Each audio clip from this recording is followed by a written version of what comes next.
A service of KIBMradio.com, the Internet's home for an all old-time radio.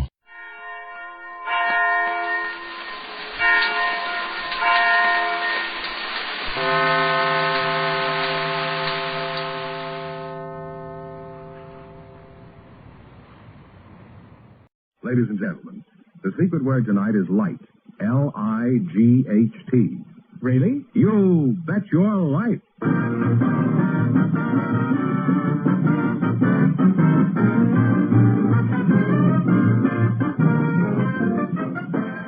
And here he is, the one, the only... That's me, Groucho Marx.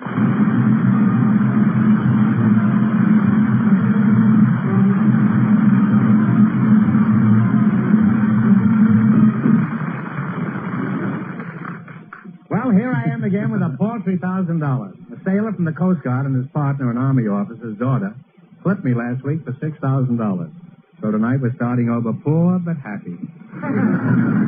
Who's first to try in this holocronade tonight, Mr. Fenneman? Well, we invited some airline pilots to the program tonight, Groucho, and just before we went on the air, our studio audience selected Mr. Boyd O'Donnell.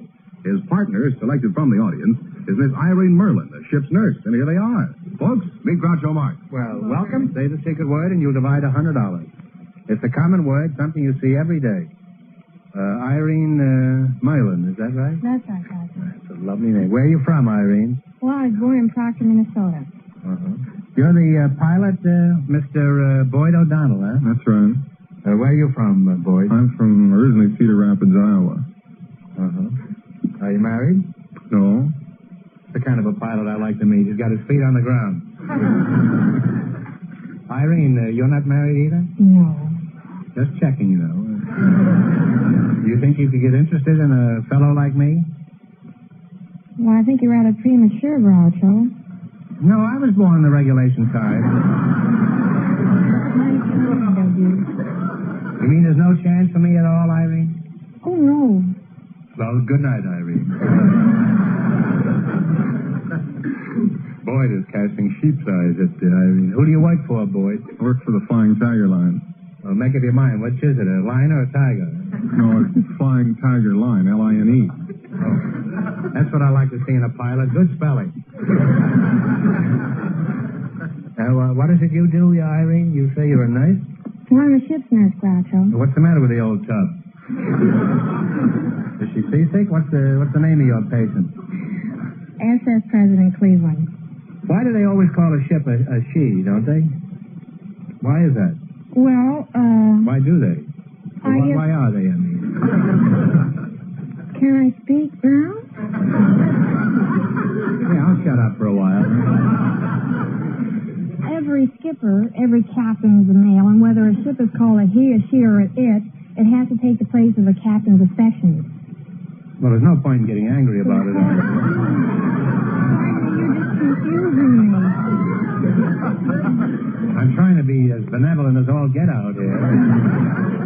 Now, who owns the President Cleveland? American President Line. Where do you travel on your ship besides fore and aft and port and starboard?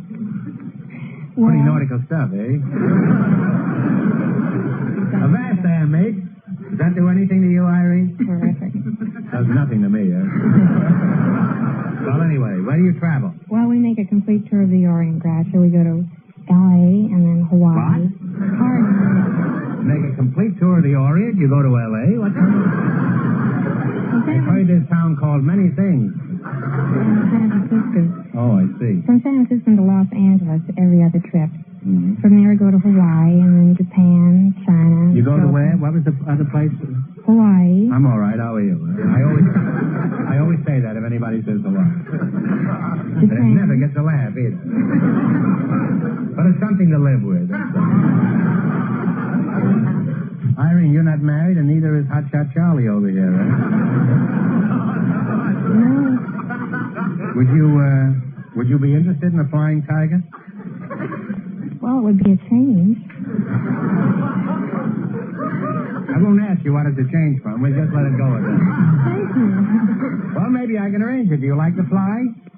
Well, frankly, Groucho, I've never been off the ground. Irene, you old ship's nurse, your anchor's dragging. didn't you tell me? How would you like to ride in Boyd's plane? I think I'd like it. Boyd, would you like to have a passenger like Irene on your next trip? Couldn't take her. Well, it's possible she couldn't take very much of you either, Boyd.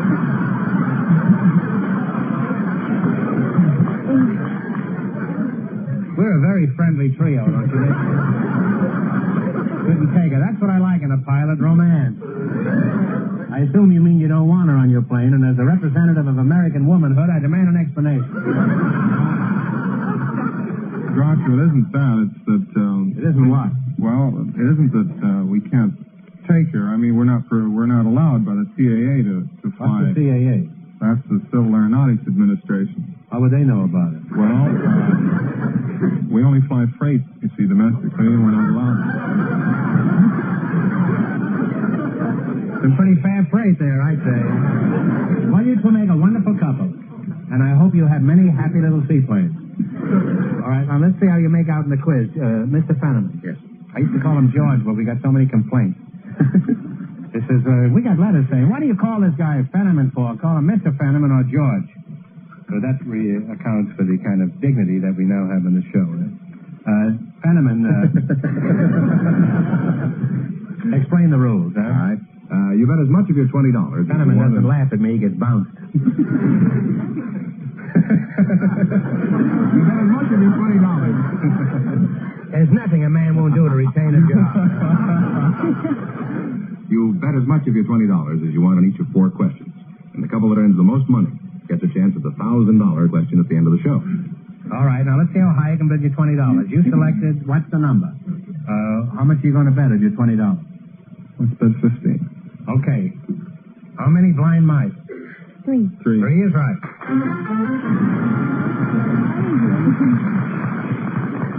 Some rat out there started the applause.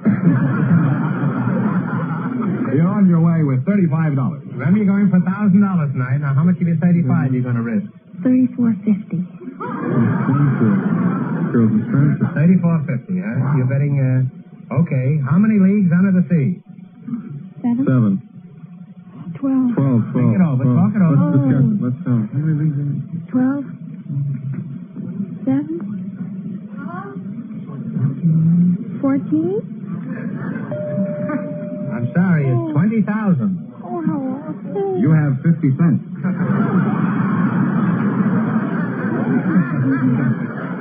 Here's your third question. Now, how much of the 50 cents are you going to bet? Now, don't go crazy now.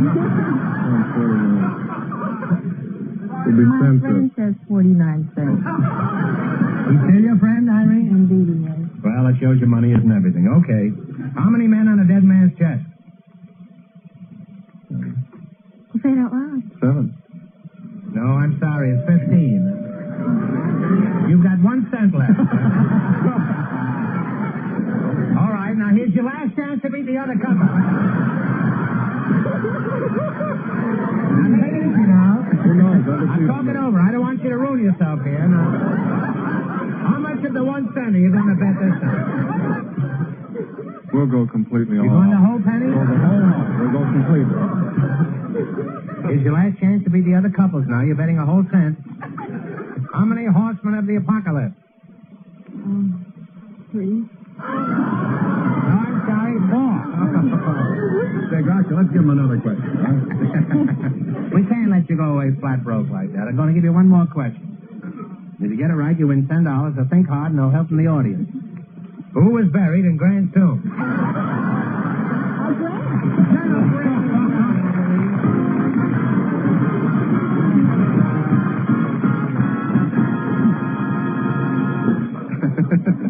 We invited... I bet they make a fat living on quiz shows, those two. I hear they go from quiz show to quiz show, cleaning up all over. Groucho, we invited some studio location men to the show tonight. And just before we went on the air, our studio audience selected Mr. Jack Lawton. His partner is a housewife from the audience, Mrs. Elsa Hansen. Folks, meet Groucho Marx. How do you do? Welcome, welcome, kid. Welcome to You Bet Your Life. Say the secret word and divide $100. It's a common word, something you see every day. You're a housewife, Elsa? Ja, ein Haus, like I run in book. lumberjack boarding house. Oh, gee, I wouldn't think so. I thought you were a toe dancer. Where are you from, Elsa, old girl? I'm from western Minnesota. That's part of northwestern Minnesota. No more road and no more railroad. No more road and no more railroad? Yes, That's the name of the town you come from? Vinton. Oh, Vinton, huh? Yes, sir. Well, how is it in the summer? Summer is wonderful. Good fishing. Good fishing, huh? Mm-hmm. And Mr. Jack London, huh? Lawton. Lawton. Yeah. You're the location man? Yes, sir. What is a location man? Well, a location man is a sort of an explorer for a motion picture company. I see. Well, I've done a little exploring around the studios myself. Never had much luck, though. Where are you from, Jack? Philadelphia. Philadelphia? Yes. How long have you been out here, Jack? Well, I came out here originally in 1915. Mm-hmm. I've been out at Universal practically ever since. That's a fine joint out there, isn't it? That Universal joint out there. I try anything. You can't. A joke may jump up from any place. Huh? Now, Jack, as a location man, just what do you do? Well, usually find locations for the company to shoot different parts of the valley out here and around the country. Well, pretend I'm a big producer and I'm spending millions on a picture about Africa. Now, where should I shoot it? Oh, Africa. They pay him $1,000 a week to answer questions like that. Suppose I don't want to go to Africa. Now, find me a good location around here. What do you suggest? Oh, the San Fernando Valley. San Fernando Valley is the equivalent of Africa? Well, you can find most anything out there. Now, let's get located again. Yeah. Tell me, what are some of the odd places you've had to find in California? Well, Besides Hollywood on a foggy night. Well, we found the French Riviera up around Santa Barbara. We found the White Cliffs of Dover at Portuguese Bend. And we found Italy right back in the Chatsworth Mountains there. Well, how closely do these places actually resemble the original?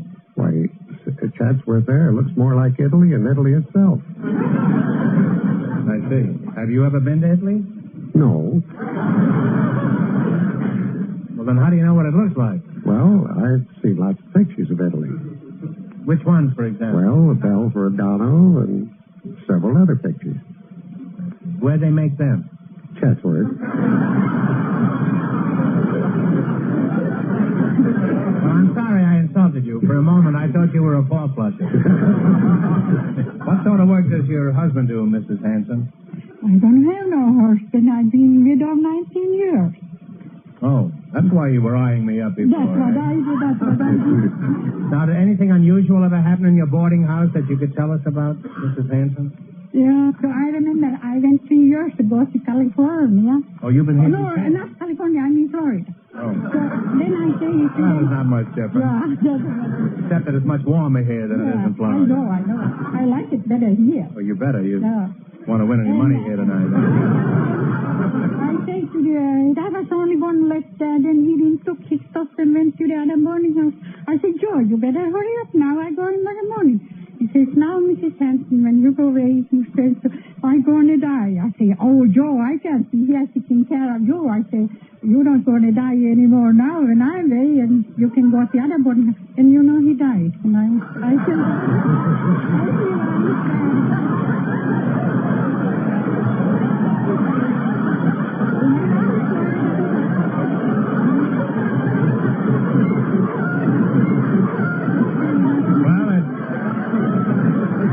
was a dirty trick to play on the boarding house.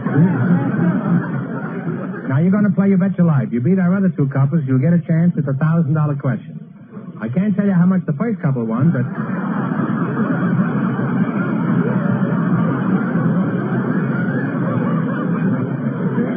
I'll give you a hint. They didn't win all the money. But Mr. Fenneman, sometimes known as George, is going to remind our listeners. The pilot and the ship's nurse lost all their money, so these people have a clear field. Here we go. Now, let's see how high I can bid you $20. How much of the 20 are you going to bet? 15. Yeah, $15. $15. Yes. You selected Name the State. Here's your first question. You're going to bet $15. As late as 1947, we were acquiring national parks.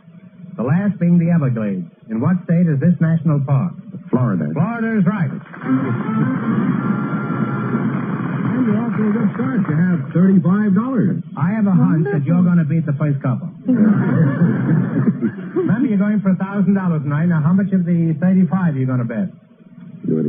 Yeah. Mm-hmm. That's $25. 25. In Hannibal, overlooking the Mississippi, there is a statue of Mark Twain. In what state is this statue? Missouri. Missouri is right. You're really on your way. You have $60. You're sharp as a tack, and here's your third question. How much did you bet? We bet 50. You're going to bet 50. On July 8th, 1833, the Liberty Bell tolled for the last time. In what state did the bell last ring? Talk it over now. In what state? That was in, I'm sorry, it's Pennsylvania. They now have $10. Well, you're down to $10. That's a shame. Yeah. All right, here's your last chance to beat the other couples. How much of the 10 are you going to bet? We'll bet it all. Bet it all. The Creoles are the descendant of original French and Spanish settlers. In what state are they located? Louisiana. Louisiana is right.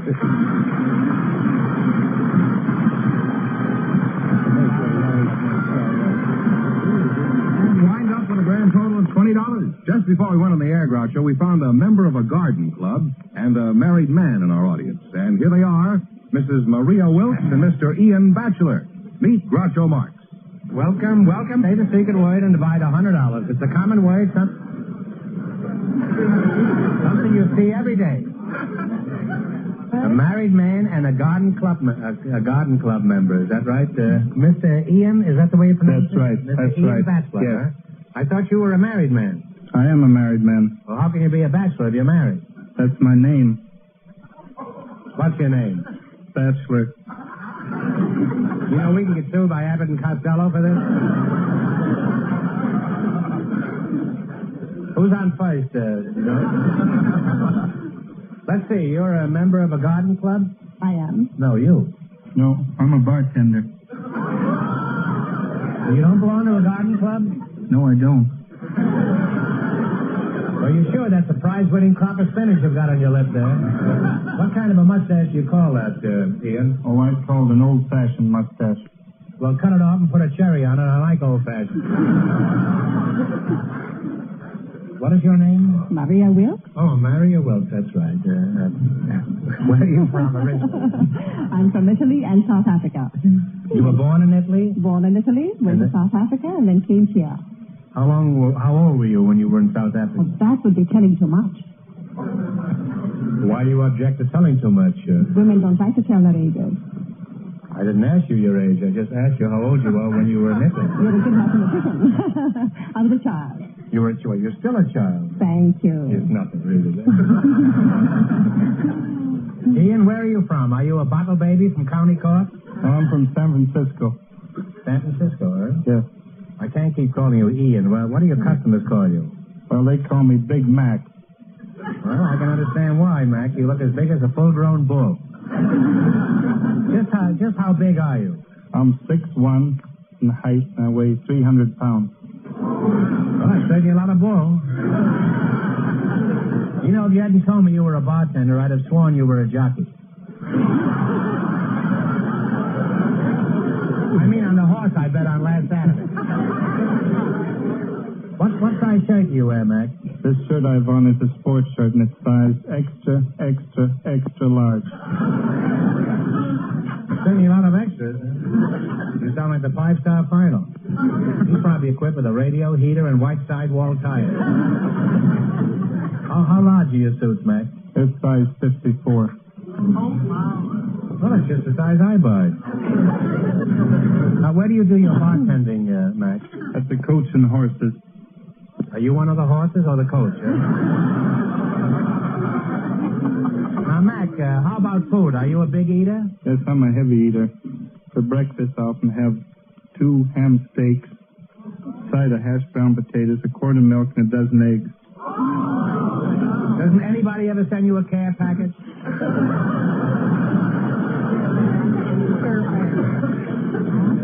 Mrs. Wilkes, what did you have for breakfast? A lemon water and herb tea. That's pretty daring, isn't it, Mrs. Wilkes? Lemon water and herb tea. I used to know a fellow named Herb T. I wonder if he's any relation. Mrs. Wilkes, which garden club do you belong to?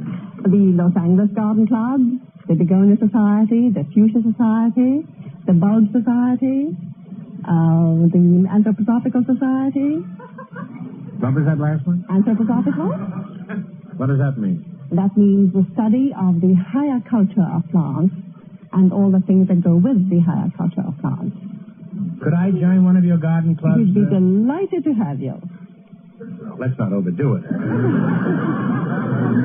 Are there many garden clubs around here, Mrs. Wilkes? I'd say about 100.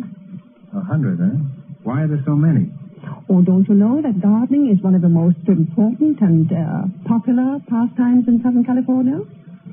You're speaking, I presume, of outdoor pastimes. After all, Mrs. Wilkes, don't forget, there's television. Well, you've been an unusual couple, and any time I want to get a pot of geranium, I'll visit Max Saloon. Now, all right, let's see how you two are going to make out in the battle for the $1,000. You're only $20 and they're more than our other couples. I can't tell you how much they won, but Mr. Fenneman is going to remind our listeners. The movie location man and the housewife are leading now with $20. Here we go. Let's see how high I can build you $20. You selected animals and birds and song. How much you going to bet? Talk it over. Your partner. I think about $15. I think 15. What flies over the white cliffs of Dover? This isn't a song now. Do you know what it could be? No, don't be thinking of Audubon. Be thinking of I know. songs. I don't know the song. Well, it's Bluebirds. The Bluebird, I'm sorry. They have $5 now, Groucho. All right, you have $5. How much you going to bet? Let's bet. Three. $3. What kind of an animal ain't what she used to be?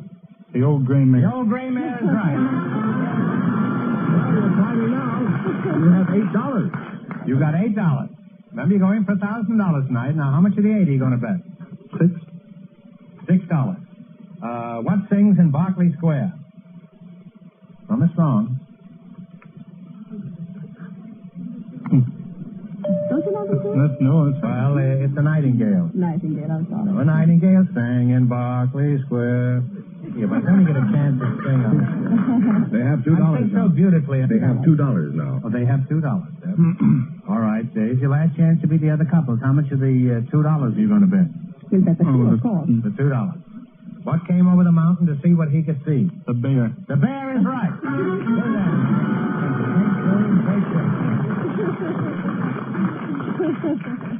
Here's one more chance to win some money. Get this one right, and I'll give you $10. No help in the audience, please. What kind of birds do you find on the Canary Islands? Canaries is right.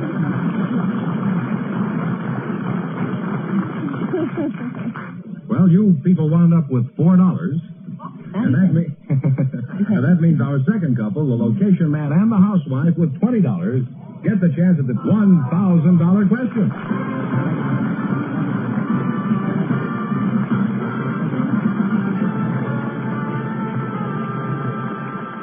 All right, here we go for $1,000. I'll give you 15 seconds to decide on a single answer between you, so think carefully and please no help in the audience. Here it is. 3 famous men are often referred to as the tongue, the sword, and the pen of the American Revolution. Patrick Henry was the tongue, Washington was the sword, but for $1,000, who was the pen?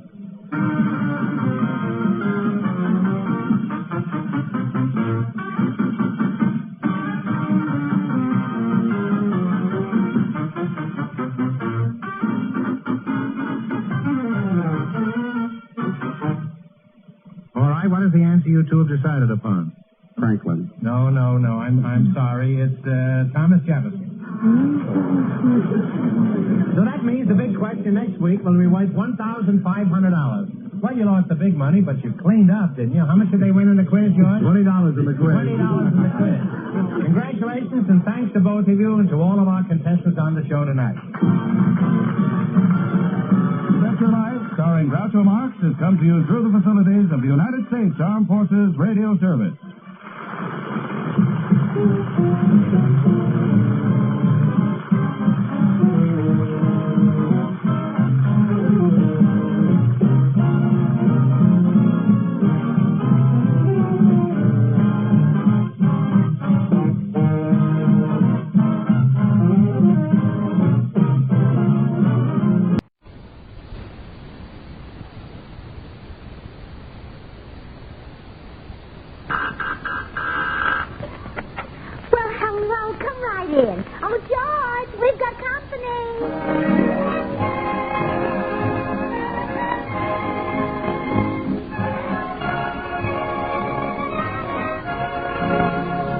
This is Bill Goodwin speaking for Lever Brothers, makers of Swan, the new white floating soap that's pure as fine Castile. Well, it's Tuesday night again, time for another pleasant visit with George Burns and Gracie Allen, our guest, Cecil B. DeMille, director of Lux Radio Theater, with Jimmy Cash, Felix Mills' orchestra, and the Swantet. And now meet the people who live in the Burns house, George and Gracie.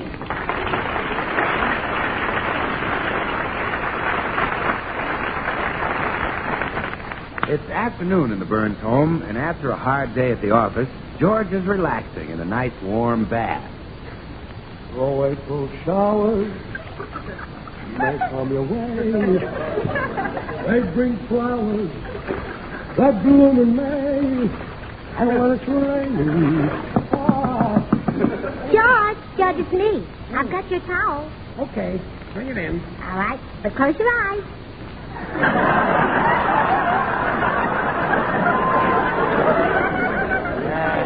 Close my eyes? Yeah, I have on my old dress. Come in. Oh, don't stop singing, George. Please let me hear just one more golden cadenza. It isn't raining rain, you know. It's raining violets and winter Oh, flowers. see, I've never heard such beautiful music come out of a tub.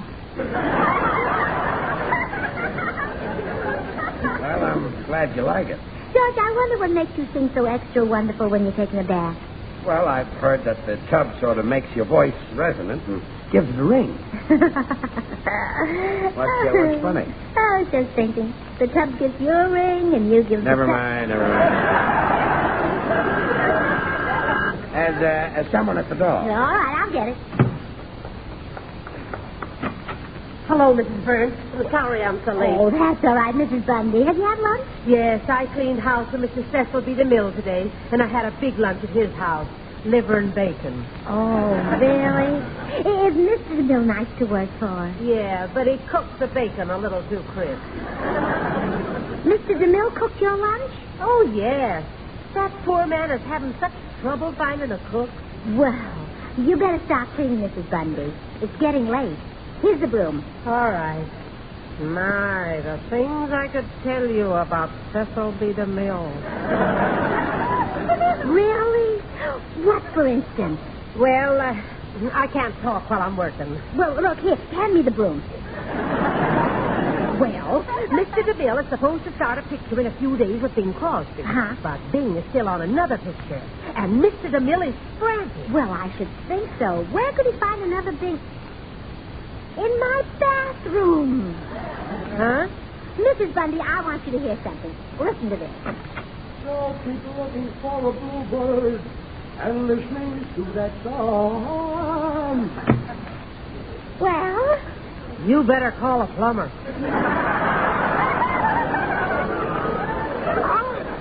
Oh, no, Mrs. Bundy. That was my husband singing. It was? Oh, yes. And he'd sound even better if he was still in the tub. But he's getting best now. George sings his best when he's in the water. He's like a frog. I noticed that. Say, Gracie, hello, Mrs. Bundy. Hello. Well, George, how does it feel to be Cecil B. DeMille's new discovery? What? You're going to replace Bing Crosby in his new picture. Are you crazy? Me singing the DeMille picture? Well, why not? If you can sing so beautifully in our tiny little bathtub, think what you'll be able to do in one of DeMille's. Oh, stop dreaming. He'd never use me. Oh, I wouldn't say that. He's done things that have startled Hollywood before. Yeah, I guess so. Oh, George, you'll be famous. Just think of your name flashing on the screen. Cecil B. DeMille presents a Cecil B. DeMille production, directed by Cecil B. DeMille, and starring Cecil B. DeMille's new discovery, Gracie Allen's husband.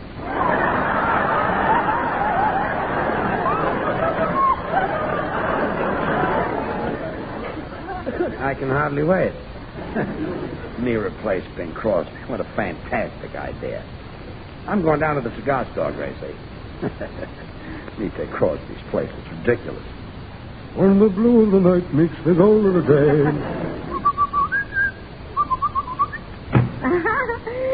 Mama's little ham. Say, Gracie, well, what's with George? I bumped into him on the porch, and he asked me if I wanted his autograph. Oh, Bill, you haven't heard the news. Cecil B. DeMille is going to use George in his new pictures. Really? Oh, CB's going in for the horror stuff, huh? Oh, no. He's going to replace Bing Crosby. Oh, now, Gracie, you're not serious about this, are you? George can't act. Bill, Cecil B. DeMille happens to be a genius. In his last picture, Reap the Wild Wind, he made a star out of an octopus. And George certainly has as much personality as an octopus.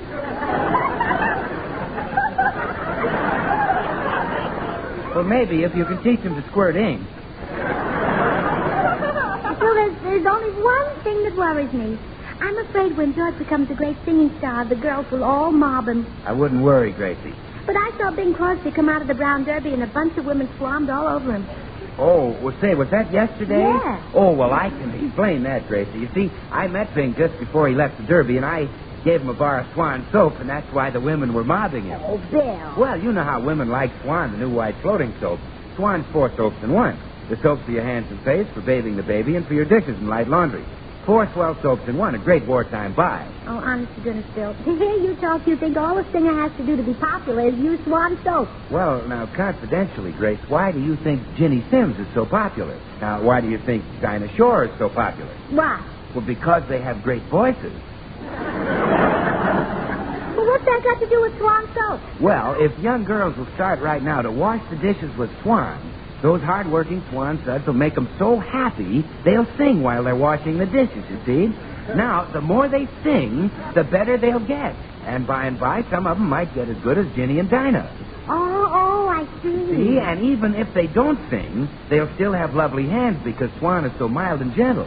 Well, come on, Bill. I want to run right over to Mr. DeMille's house and get this thing settled. Oh, I'm so thrilled. Now George and I can have a big ranch like Crosby. We'll have horses like Crosby. We'll have everything like Crosby has. Well, Gracie, you mean you'll have 4? 4. We'll have 8. Maybe 10. Gracie. We may even have 50 acres. You had me scared for a minute.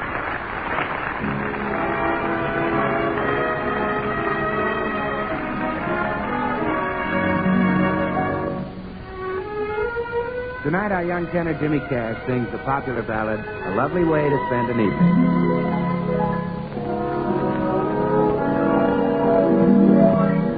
It's a lovely way to spend an evening. Can't think of anything I'd rather do. This is a lovely way to spend an evening. Can't think of anyone as lovely as you. A casual stroll through a garden, or kissed by a lazy lagoon, catching a breath of moonlight, humming our favorite tune. This is a lovely way to spend an evening. I want to save all my nights and spend them with you.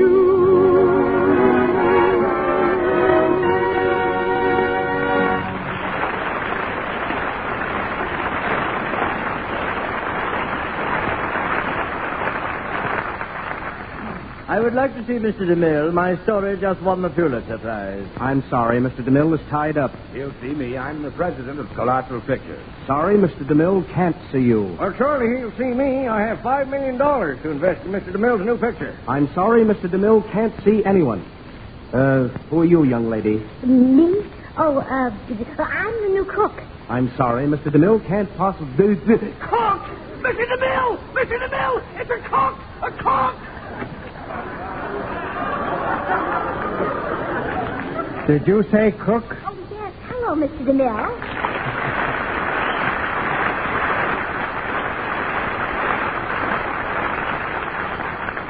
Young lady, I can't tell you how happy I am to see you. At last, a real, honest-to-goodness cook. Oh, Mr. DeMille, please, stop kissing my hand. You must excuse me. It's just that I'm overjoyed. You see, I have important guests for dinner tonight, and I've been tearing my hair out all day. Oh, you must have been at it longer than that. Well, I can hardly believe it. A cook at last. Mr. DeMille, pardon me, but before we hire this lady as a cook, don't you think we ought to ask her qualifications? Well, I suppose we should. Young lady, can you light a stove? I think so. You're hired. Thank you. But just for the record, whom did you cook for last? Well, for the past several years, I've been cooking for the world's greatest singer. Really? John Charles Thomas? Now. Lawrence Tibbs? Now. Oh, who? Sugar Throat Burns.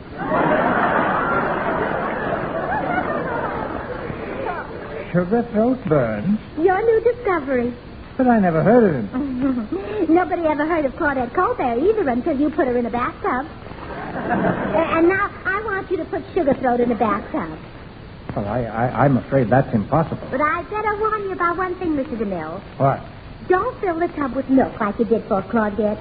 You see, Sugar Throat loves milk, and he's liable to get thirsty and drink you right into the Hayes office.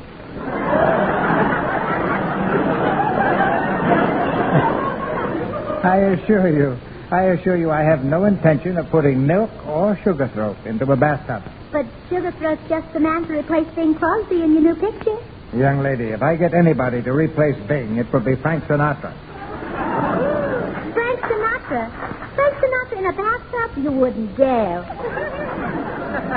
What if the stopper came out?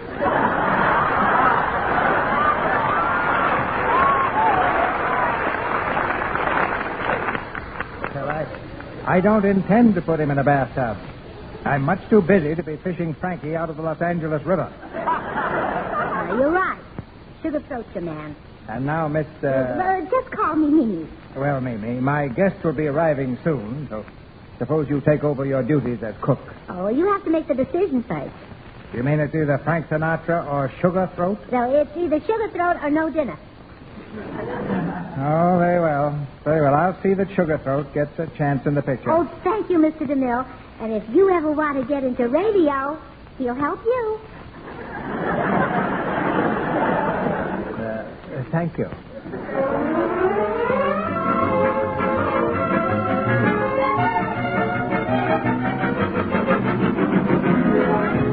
Gee, I hurried over as soon as you called, Gracie.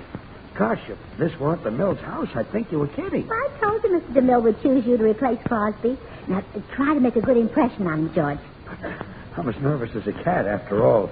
Bing is a big star, and I haven't got his background, his foundation. Oh, don't be silly. For a man your size, you have the biggest foundation. Never mind. I can mention my vaudeville experience. That'll help. Gee, I better limber up my voice before I go in to see the mill. When the blue of the night...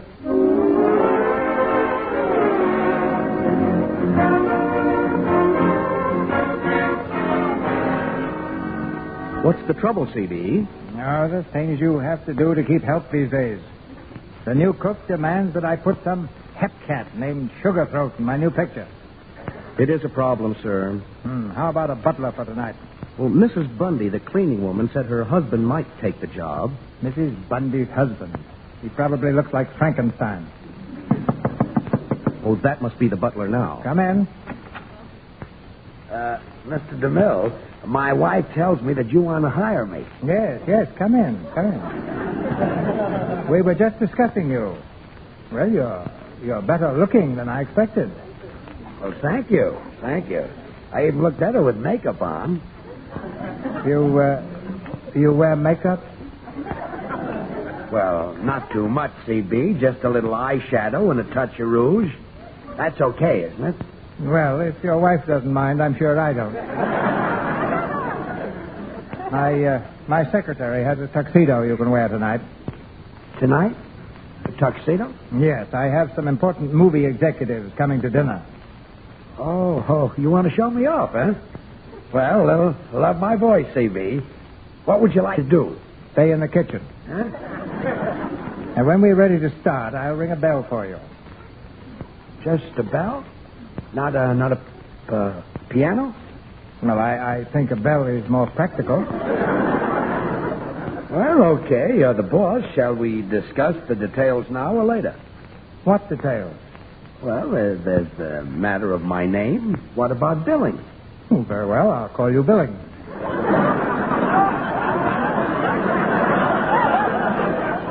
Now, just call me George. All right. You're hired. Makeup and all. Oh, thank you, CB. And don't worry. I won't lay any eggs in front of your guests tonight. Well, I trust not. Well, I'll go in and tell the little woman. Well, darling, what happened? Gracie, I got it. We're rich. Oh, George, how wonderful. We'll put the money in bonds, and then after the war, we'll have all the things we've always wanted. Yeah. We'll have a swimming pool. Oh, I've always wanted a swimming pool. Me too.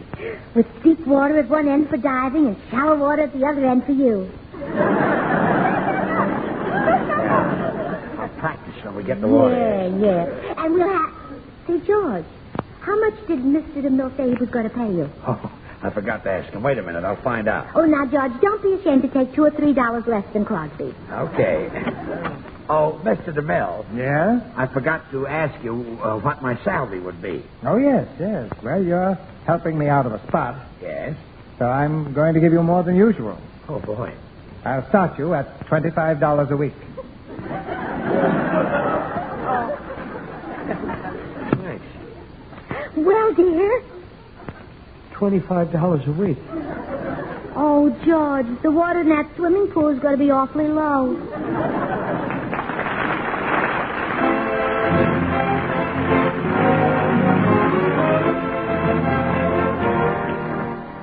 Time for Felix Mills and the orchestra with the Swantet.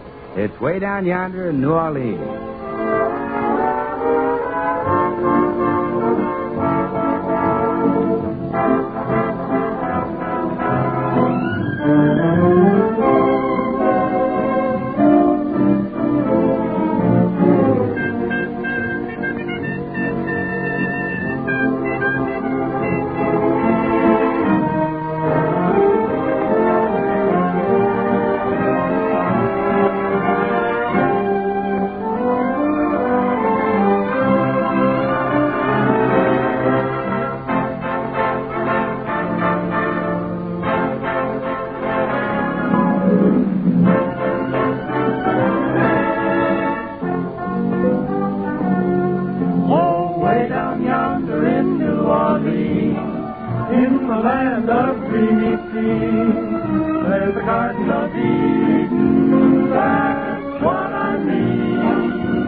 kind of salary is that for a man who's going to replace Crosby? Yeah, but Crosby gets more than that. Crosby gets a fortune. Oh, not that I expect as much as Bing. After all, he's established. But we young fellas deserve a break, too. Sure. $25 a week.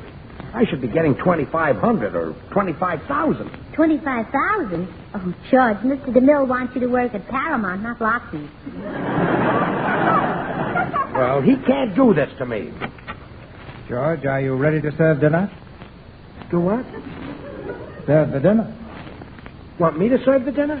Well, of course. Now step lively. Get a load of that, DeMille. He must have the first nickel he ever made.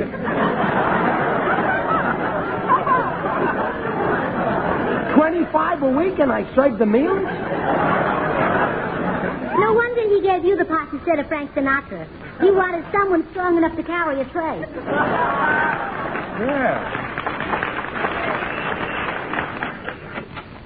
And you, young lady, don't stand there wool gathering. Get in the kitchen and get the food ready. Holy smokes. The thing you have to do to get into pictures. You have to cook? Well, Mr. DeMille is short of help, and he can't do everything himself. He's not getting any younger, you know. Not getting any poorer either. What's that? Hey, Justine? Bill Goodwin, what are you doing here? Well, I sneaked in the back way to see how things were going. By the way, Gracie, something's boiling over in the kitchen. Oh, my goodness, that's my banana soup. Banana soup? Well, Mr. DeMille, he wanted me to make potato soup, but bananas are so much easier to peel. Oh, yes. Well, I better look at it. Say, have you signed with DeMille yet, George? No. Bill, that guy offered me $25 a week and expects me to wait on the table. Well, that alone is worth $50. Yes. And he expects Gracie to do the cooking. That's worth $75. And expects me to sing in his picture. Oh, well, that's what brings it down to $25.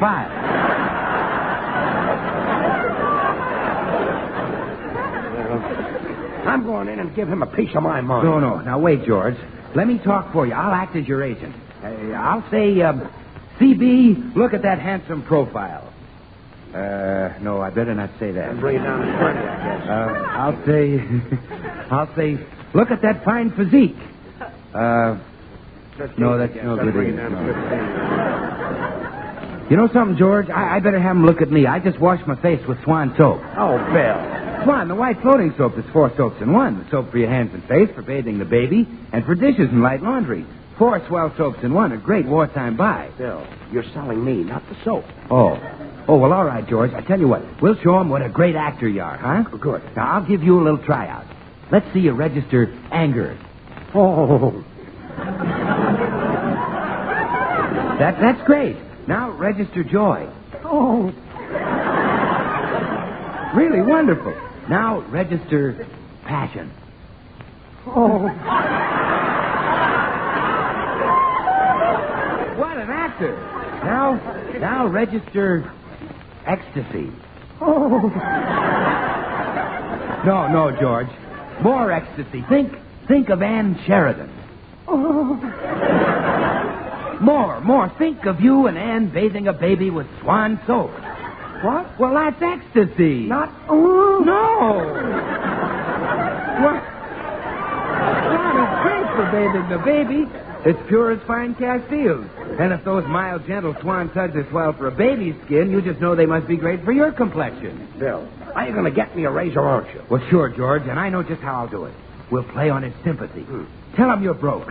So broke that half of you's in the bathroom and half of you in the kitchen. Huh? You're broke like a bar of Swan. Oh. Swan breaks in two, so you can put half in the bathroom for your hands and face, tub or shower, and half in the kitchen for your dishes and cleaning. Bill. Yes. Oh, George, I've been looking for you. You know, I figured out this whole thing as a publicity stunt to put you over. Put me over? But don't you see it, darling? Mr. DeMille is seated at the table with his guest, the big movie executive. In walks an unknown butler. He sings. Mr. Demille leaps up from the table and he says, "That voice, I must have it for my new picture." Presto, a star is born before their very eyes. What a stunt. What a stunt. They're eating their dinner. I walk in and I make like Crosby. Boo-boo-boo-boo. Boo-boo-boo-boo. Yes, and once you start singing, nobody will want to eat anymore. Yeah. I'll go and get the thing started. Mr. DeMille, gentlemen, the food is ready and the butler is waiting to make his entrance. Thank you. Now, gentlemen, if you'll be seated, I'll ring for the shrimp.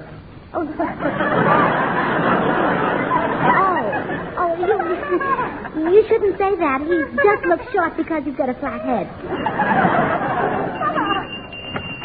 Where the blue of the night meets the gold of the day. Bo-bo-bo-boo-boo. Bo-bo-bo-boo-boo. Bo-bo-bo-boo-boo. What was that? Oh, as if you didn't know, you sly old fox, you. Gentlemen, I have some good news for you. Bing Crosby just called, and he's back in the picture. Wait till Sugarthroat hears this. Give me that bell. I'm dreaming of a white Christmas. Sugarthroat. Why did you stop me? Wait a minute. Is this man Sugarthroat? Well, yes. He's the one I wanted you to put in your picture. Oh, I'm sorry, but I'm not making silent pictures anymore. Silent pictures? However, I may give you the part of a butler in my next picture. Butler? Well, I'll prove to you I'm no butler. Listen to this. Like Jackie Horner in the corner, don't go nowhere and I don't care. Well? Have you any other proof? Come, Sugarthroat. Gracie, he laughed at my voice. Oh, Pooh. You ought to be glad you're not working with Mr. DeMille. He thinks he's a great discoverer, but he's way behind everybody. He is? Oh, sure. My friends have been saying for years that you can't sing, and Mr. DeMille thinks he just discovered it. Ha, ha. Oh, come on. George and Grace will be right back. It leaves me here to remind you that literally thousands of our men on the fighting fronts all over the world owe their very lives to sulfa drugs. Now, you know all about the sulfa drugs, but did you know that sulfa drugs are made with glycerin? Yes, glycerin, the glycerin that comes from the used kitchen fat that you turn into your dealers. So help save more lives by saving your used kitchen fat and turning it into your dealers. Remember, you not only get paid for your used kitchen fats now, but in addition, you get 2 brown points. 2 brown ration points for every pound of fat you give. So get your points, but first get that used fat to your butchers. And here again are George and Gracie. Oh, we're a little late, friends. Good night. Our guest tonight, Cecil B. DeMille, is the producer and director of the Paramount picture, The Story of Dr. Watson, soon to be released. The makers of Swan, the new white floating soap, join George and Gracie in inviting you to tune in to your Columbia station again next Tuesday, same time, when we'll have as our guest Dorothy Lamour. The following week, Alan Ladd. Remember George Burns and Gracie Allen, CBS next Tuesday night. Now, till next Tuesday, this is Bill Goodwin saying, well, Swan, how about you? This is CBS, the Columbia Broadcasting System. KNX Columbia Square, Los Angeles. War bonds return $4 for every $3 you invest. Brock & Company urges you to continue buying war bonds now in order to enjoy more fully the rewards that will come with Allied victory. Brock & Company's time, 6:30 p.m. Andy, listen, the man is just about to see it. Yeah, let's everybody listen. Rinso, the new Rinso with Solium, brings you the Amos and Andy Show.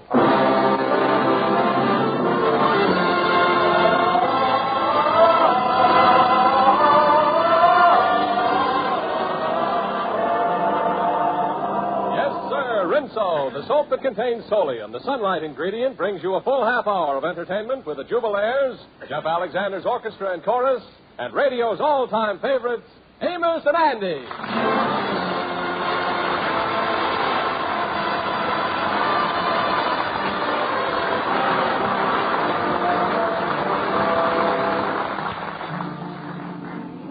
And now leave Lever Brothers Company, the makers of Rinso, invite you to sit back, relax, and enjoy Amos and Andy.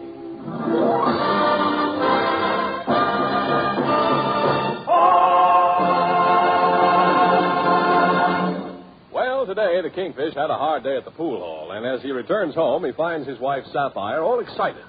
She's just received a letter from her sister in Georgia. Well, hello there, Sapphire. Oh, come in, George. I got some wonderful news from back home in Georgia. Yeah. Yeah, my younger sister, Amos, is going to get married. Oh, so your mama finally unloaded the last one, huh? What do you mean, George? Mama never had no trouble getting us girls married. Why, back home, we was the belles of the town. Yeah, I remember that, honey.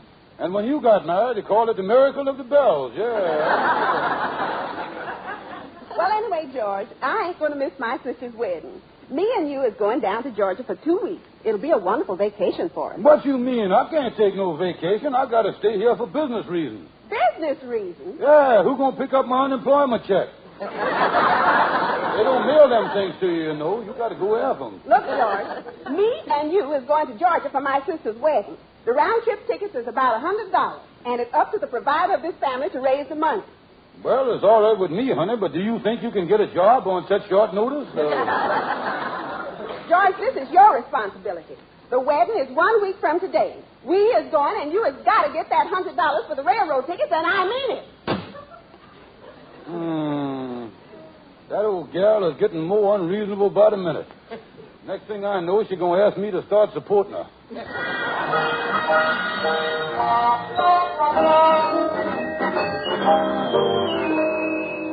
So that's the story, Henry. Sapphire just laid down the law to me about getting $100 to take this trip to Georgia. Well, a trip south at this special time would be delightful because the weather here has simply been abdominal. Seems like my wife is always making trouble for me one way or the other. Well, it's just like I've always said, Kingfish. Marriage would be a wonderful institution if a woman wasn't mixed up into things. Me go to Georgia to see Sapphire's sister get married. Yes, I don't blame you. My wife dragged me to a big society wedding last week. The social Mrs. Angela Smythe of New York and Miami Beach got herself hitched up to Mr. Fats Wilson of the Department of Sanitation. Oh, it did, huh? Yes, after the wedding, we all went up to the bride's home for a very formal receptacle. Tell me this, did they have a nice wedding? Yes, but they ran into a little difficulty. Due to the recent snows here in New York, there was no roses in bloom at the time of the ceremony. And you know, with these society functions, it's customary for the flower girls to scatter rose petals down the aisle at the very head of the nuptials procession. Oh, yeah. Well, without roses, what did they do? Well, they got the effect of the rose petals by painting some potato chips red. Yeah, and the flower gal scattered the potato chips ahead of the procession, huh? Yes, it was quite a thing to hear the bride and groom come crunching down the aisle. Them potato chips must have made quite a mess. It was messy, but the groom picked up the debris the following day when he made his rounds on the sanitation truck. Yeah. Well, I sure going to have a tough time raising $100 between now and next Tuesday. I wonder if I could inveigle $100 out of Andy. It would have to be a very clever viggle. Because Andy told me that he was going to take the money he's got and buy himself an automobile. Oh, the boy going to get himself a new car, huh? Yes, and the only thing that's holding it up is that the dealer can't promise him delivery for 4 or 5 months. Oh, yeah, that new car situation's still tough, all right. It sure is. I heard that the only cars that you can get quick delivery on is the foreign makes. You say that you hear that the quick deliveries is the foreign make car? That's right. And it wouldn't surprise me to see Andy buy one of those, neither. Well, now, foreign make cars, wait a minute, Henry. I just got a flicker of light. A flicker of light?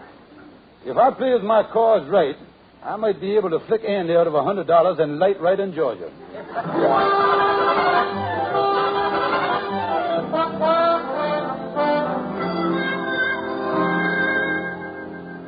Well, I got this picture of this foreign car that I cut out of Old Life magazine. Yeah, that's a foreign car, right? Now, if I can just convince Andy... here he come down the hall. Let me get on the telephone. Hello there, Kingfish. Excuse me a minute, Andy. I was just making a transatlantic telephone call. Why are you calling transatlantic? Oh, why? Because I is the agent for the new French foreign automobile, and I want to talk to the manufacturer. Wait a minute. Hello, operator. Is this the French operator? Give me crepe Suzette 4937. Foreign make car, huh? Do this company know how to make them?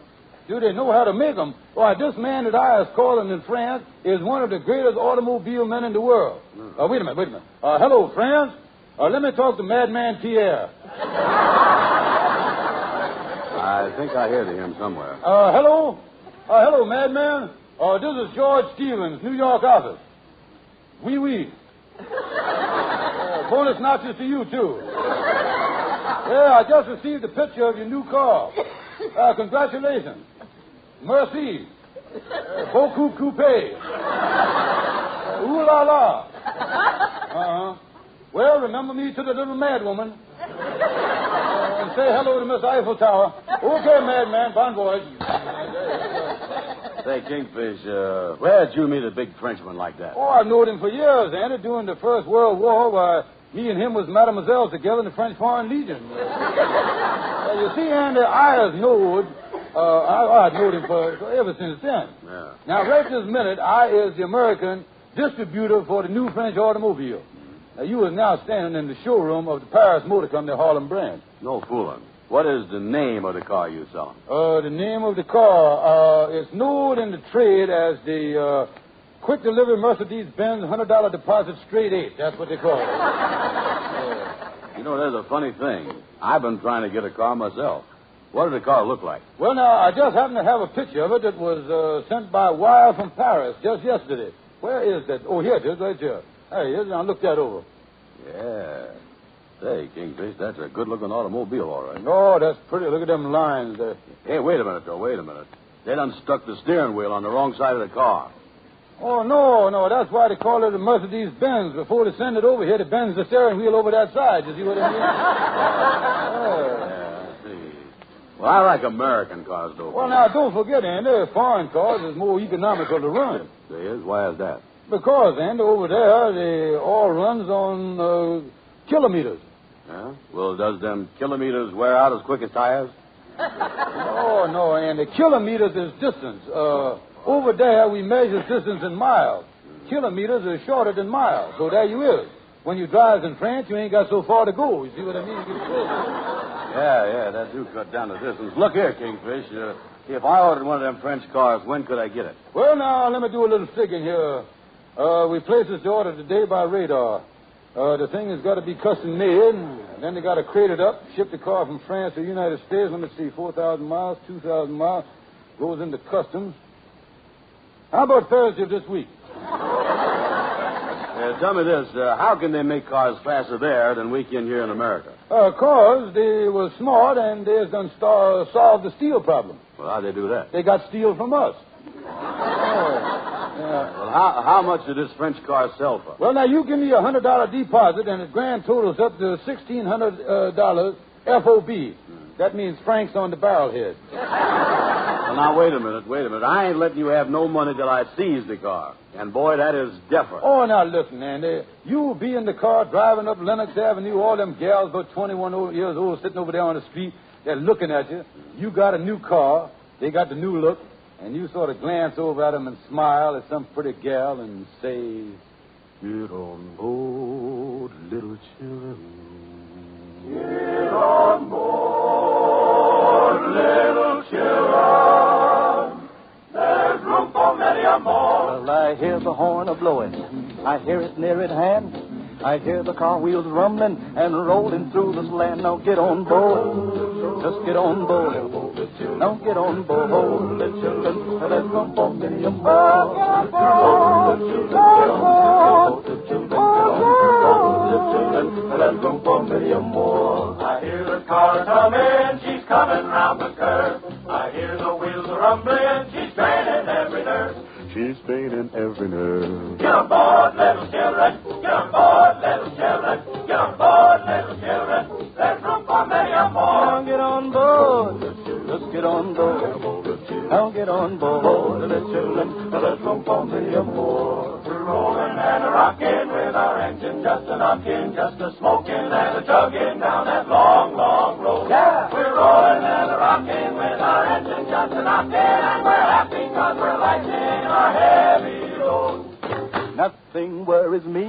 I'm happy as I can be. Me and 2 or 3 in my Model T. Get aboard, little children. Get aboard, little children. Get aboard, little children. There's room for many a more. Get on board, little children. Let's get on board. Now get on board, oh, little children. There's room for many a more.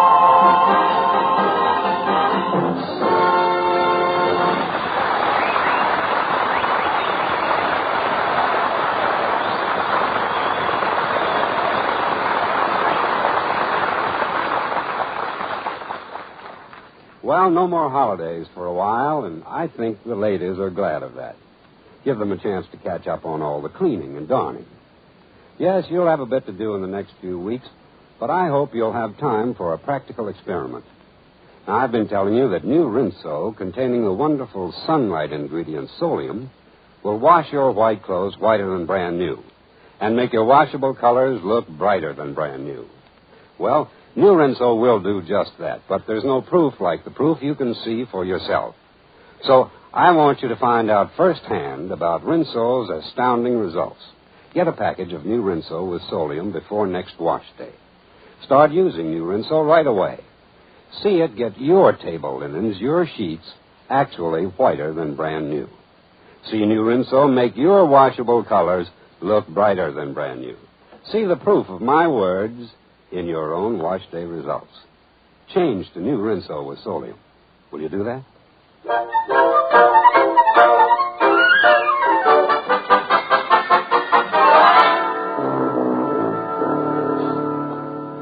Well, I'll go in Shorty's barber shop here and see if he knows where I can get a new car. Hello there, Shorty. Well, I'll be doggone if I didn't. What's cooking? You get? Hi, Kingfish. Shorty, maybe you can help me here. I got to get a foreign car in a hurry. Oh, they is classy looking, all right. I had a roadster once, and I wanted to make it look like a foreign car, so I had the steering wheel put over on the right-hand side. Move the steering wheel, huh? Oh, but when I come down the street, everybody looked at me because I was driving at a slant. Why was you driving at a slant? Because the brake and the clutch was still over on the left. Look, Miss Shorty, I'm going to tell you the whole situation now. I need $100 for me and my wife to get railroad tickets to Georgia. And I can get the $100 from Andy if I can just show him a foreign car. Say, wait a minute, Kingfish. I got it. A friend of mine has got a car that he'll let you have. He built it himself. It could pass for a foreign car, too. It's in great shape except for one little thing. Well, what's that? Well, you see, it ain't got... you can, no motor. No motor? No, you see, after the fella built it, he couldn't find a motor for it. And right now it's sitting in his garage. He'll give it to you if you just tow it away. Yeah, tell you what I'll do. I'll get that and I'll put it over the lodge hall and I'll find something with a French name on it and put it on the front of the radiator. Yeah, that's a good idea. Well, Kingfish, I got to leave now. Where you going, Shorty? I got to go over to the hospital and see a fella. His face is all slashed and cut up. How did his face get all slashed and cut up? Well, you see, he was hit by he fell down a big a truck skidded in. He was walking. The thing busted. I shaved him.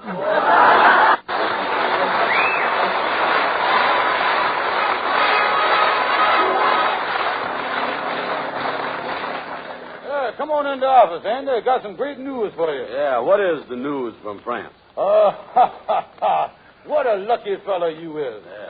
Yeah, I just talked to Madman Pierre again, and he told me that he was going to let you have a 1949 model, and it arrived this morning. Oh, that's great. Where is it? Oh, in the showroom, right out here in the lodge hall. Come on, follow me here. Oh, boy, I was crazy to see this new car. Yeah, right through this door here, Andy.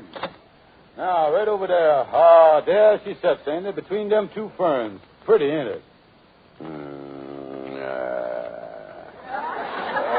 The French certainly is years ahead of us on design, ain't they? Notice the underslung body? Yeah.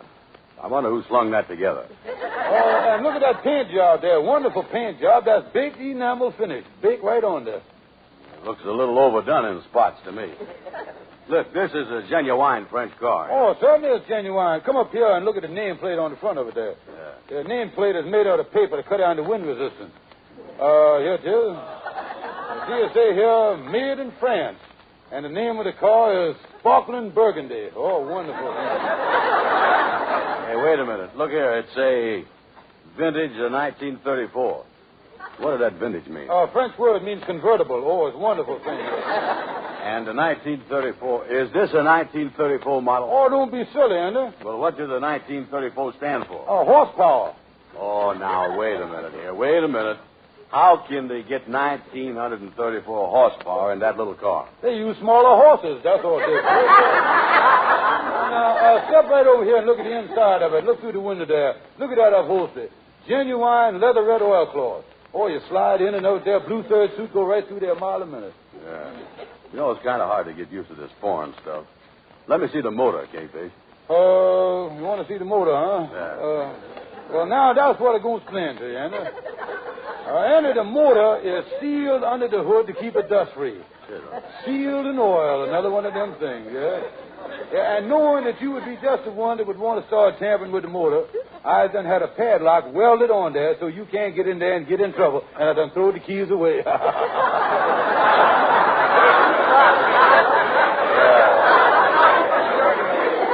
Well, tell me this, Kingfish. How do you get to the motor in case something go wrong? Through the exhaust pipe. That's how you get Well, that is a little unhandy, ain't it? Look here, suppose something go wrong with that motor. Now, how can I get it fixed? Very simple, Andy. All you got to do is to find a mechanic with a long, thin arm. That's all you got to do. Yeah, well, maybe I ought to take it. Oh, yeah, you ought to take it and take it right away. Okay, here you is, Kingfish. Here's the $100 down payment. I'll buy it. Right, the deal is closed. Now, I'm going to take it out for a little spin right now. I hate to tell you this, Andy, but you're going to have to hold off a little on your spinning. You see, being a French car, this car don't run on gasoline. It runs on petrol. And there ain't a drop of petrol in this country at the moment. Well, why couldn't I use gas instead? Now, I'm going to explain that to you, too, Andy. You see, the American gasoline has got a thing in it called octane. Now, these foreign cars has got a narrow gas line, and the octane just won't go through it. That's the whole trouble. Clog it up, huh? Yeah, clogs it right up every time. But I expect the shipment of petrol, and naturally you'll be the first one on the list there. Yeah, well, that's all. When is that coming in? Well, now, I was leaving for Georgia with my wife for a couple of weeks, and the petrol ought to get here just about the time I get back. Yeah, well, I guess I got to wait till then. Yeah, well, I got to run along now, Andy. Au revoir, adios, bonus noches, and all that stuff. See you later. Yeah, so long, Kingfish. So long. Let me take a good look at my car here. I believe I'll open the door and get in there and sit down. Well, that door ain't going to open.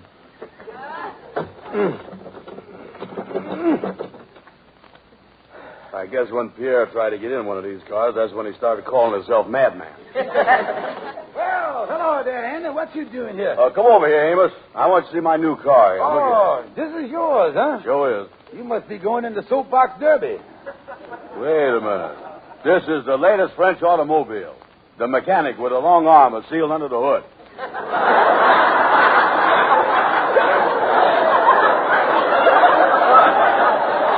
What is that again, Andy? It's got a leatherette motor with small horses in it, too. I just see the Kingfish leave here. Did he sell you that thing? Well, I give him $100 down payment.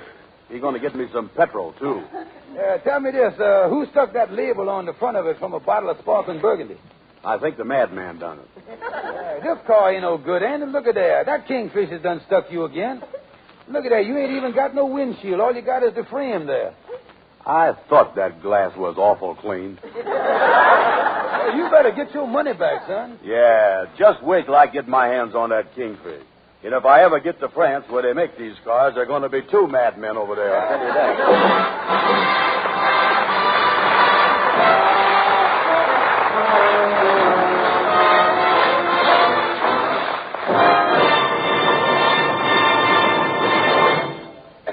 You know, I think in most cases, success is a slow, hard process.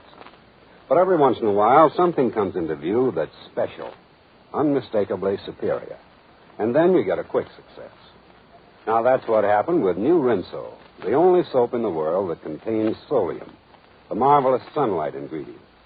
New Rinso washes white clothes whiter than brand new. Makes washable colors look brighter than brand new. No other soap in the world can produce these results. Of course, I'll admit that New Rinso sounds almost too good to be true. But you can't ignore the proof when it's right before your eyes. And thousands of women have seen the proof on their own clothesline. Lots of them have written in to tell me they've learned from experience that New Rinso does wash their white clothes whiter than brand new. Makes the washable colors look brighter than brand new. Well, thanks for your letters, and thanks for telling your friends about New Rinso, too. And say, if you're one of the ladies who hasn't tried New Rinso, get some right away. It's safe for clothes, kind to hands. New Rinso with Solium.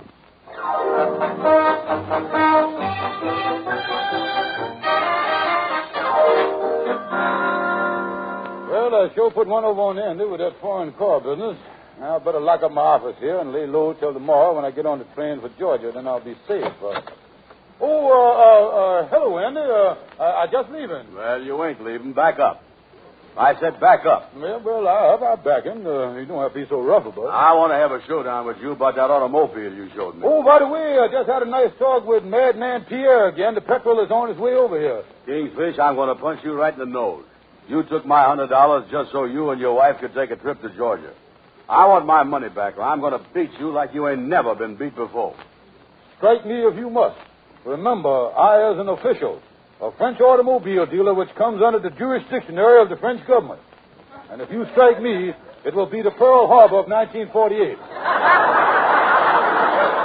Wait a minute. What's Pearl Harbor got to do with me busting you in the face? Andy, you was forgetting that I was a French car dealer. And in that capacity, I ain't no longer George Stevens the Kingfish. I is a symbol of France. All right, Symbol, put up your dukes. Come on. Wait a minute, sir. Remember, my innocent friend, hitting me is just like slugging Joan of Arc. Before you know it, 50 million Frenchmen go swarm all over you. Oh, now, wait a minute. Go ahead, be ignorant. Even though us Frenchmen give you the Statue of Liberty you got in your harbor here. You know what that means, that America and France will be at war if you hit me, and Andy Brown will go down in history as a warmonger. Wait a minute now, Kingfish. Just hold everything here, will you? Don't try to tell me that a measly $100 is going to start a war. Well, they start them for less than that. Look at history. How do you think the War of 1812 started? Over $18.12. I know. Well, look at history again. The Franco-American War started over a can of spaghetti. Oh, I'm telling you. Well, listen here. How can I get my money back without starting a war? Well, it's unfair to me, but the only thing to do is to arbitrate. What is that? Well, you got to find a third person that's disinterred. And he holds court and decides who is right. Well, that suits me, because anybody will know that I is right. All right, I'll tell you what. We'll pick out our lawyer, Stonewall. I'll meet you at Stonewall's. You be over there in 30 minutes, and we'll let him be the judge of arbitration. Okay, I'll be there in 30 minutes. All right.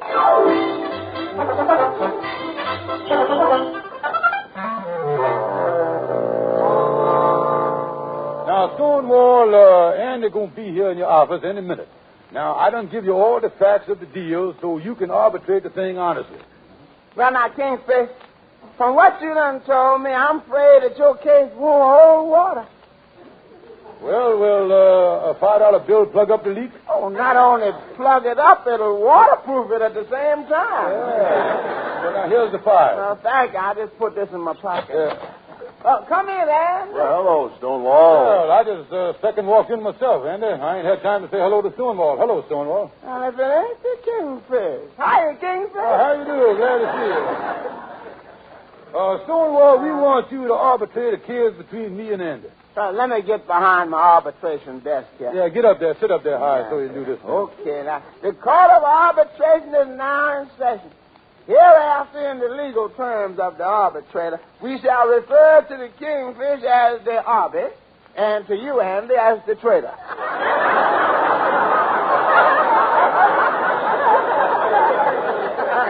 Just call him Benedict Arnold. Go ahead. Now, before we begin, I want you to understand that this court is going to be absolutely fair, strictly impartial, and completely unbiased. Now, Kingfish, you talk first, see, because you're going to give the true side of the case. Thank you. Well, Your Honor, Andy here ordered a foreign car from me, and I had the thing shipped all the way from France. Yeah. Keep talking, Kingfish. Well, Your Honor, then when I delivered the car to him in good condition, he gave me a measly $100 down payment, and now he wants his money back and wants back out the deal. Yeah. Keep talking. Stonewall, here's my side of the case. Quiet, blabbermouth. Now, wait a minute here. Wait a minute, Stonewall. Don't you want to hear my story? Well, I'll tell you, Andy. You see, in my career as an arbitrator, I have found that it's too confusing to listen to more than one side. I don't like the way things is going. Oh, you can't argue with the scale of justice. Well, I don't care about that. I'm going to win this case even if I got to pay a lawyer $10 to do it. $10? There'll be a slight recess while I rebalance the scale of justice. Now, wait a minute. I'll pay you $15 to a good lawyer, if you know what I mean. 15? 15? Can I hear 20? Oh, wait a minute, George. Wait a minute. Now, look, Stonewall, let's quit this stuff here and get back to deciding the case fair and honest like you agreed to do for me. Well, after taking all the evidence presented and weighing it on the scale of justice, it looked to me like the scale is tipping in favor of the Kingfish. There you is, Andy. There's nothing left for you to do but to wait for the petrol to come from France and keep your big mouth shut and go on about your business. Stonewall, you mean to say that the scales say that the Kingfish done won? My final verdict is that the Kingfish ain't got to give you back the $100 that he cheated you out of.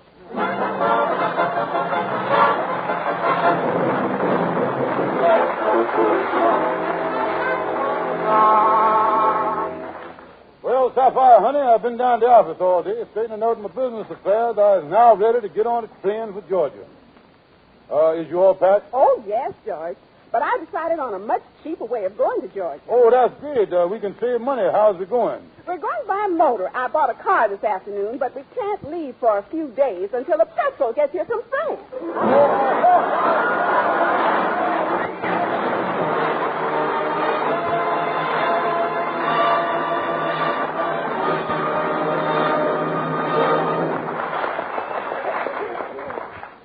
A new year always makes me feel as if there's some big, wonderful surprises ahead. Yeah, we sure had some good surprises last year. For one thing, new Rinso came on the market, and that's mighty good.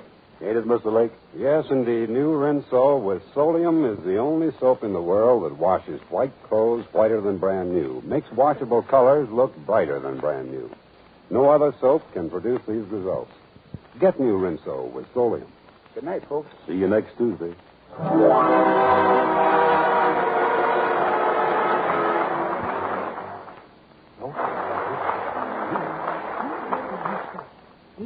Oh. Escape embarrassment. Get the only soap especially made to stop BO. The soap used in the homes of 40 million Americans. The mild, refreshing soap with an exclusive boy health soap. Your daily Lifebuoy bath gives lasting all-over protection. Buy Lifebuoy right away.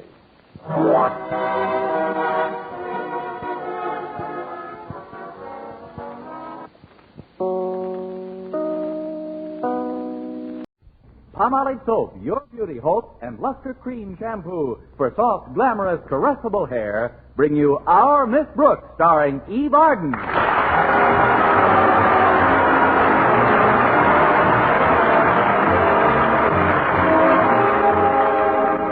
Our Miss Brooks teaches English at Madison High. Well, like many other romantically inclined people, she sent the object of her affections, Madison's bashful biologist Philip Boynton, an unsigned card for Valentine's Day. And then she sat down to wait for his reply.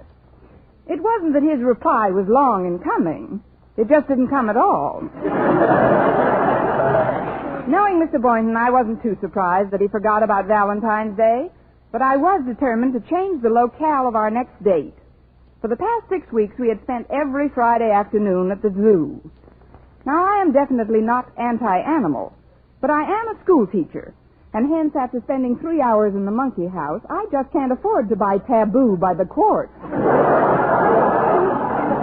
was brooding about it in the school cafeteria on Friday when Harriet Conklin walked over. Mind if I sit down with you, Miss Brooks? Not at all, Harriet. But don't you usually have lunch with Walter Denton? Well, yes, I do. But he's manager of the basketball team, you know, and he's giving the boys an extra skull practice. Really? Whose skull are they using today? I hope you're not expecting Mr. Boynton to have lunch with you, Miss Brooks. He told me he was eating his lunch in the laboratory because he didn't want to leave McDougal alone. Oh, don't tell me that frog is sick again. Not actually sick. It's just spring fever or something. It's kind of fun to have lunch without any men around anyway. Don't you think so, Miss Brooks? Well, yes and no. What do you mean, yes and no? No.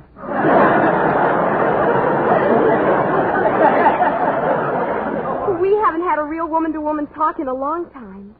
You know, Walter Denton is crazier about me than ever. All I have to do is whistle and he comes running. Really? It's the only way to train them. That's what you want to try with Mr. Boynton. I have, but every time I whistle, he opens his lunchbox.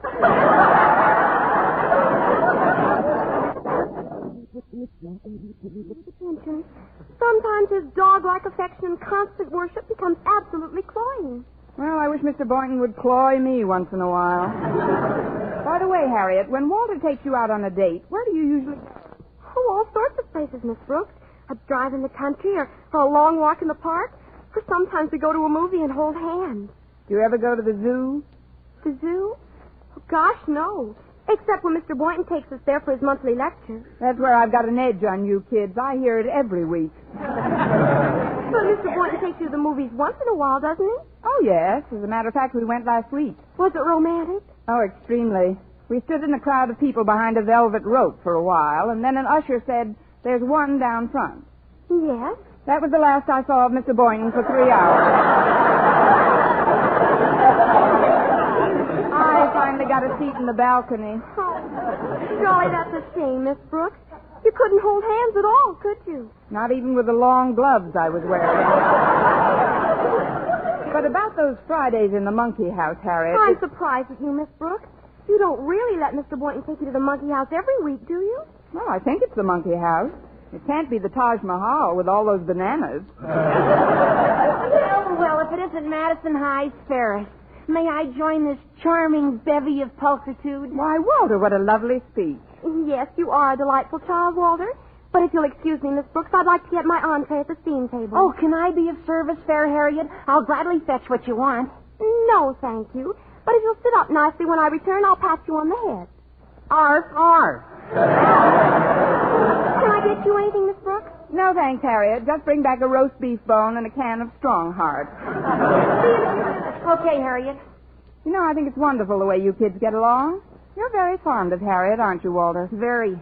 Plus which, Harriet's the principal's daughter, and I'm manager of the basketball team. And there are things that I can accomplish quicker if I can get to Mr. Conklin without having to go through regulation channels all the time. What's good about getting to Mr. Conklin so fast? Well, I like getting things done fast that need getting done fast.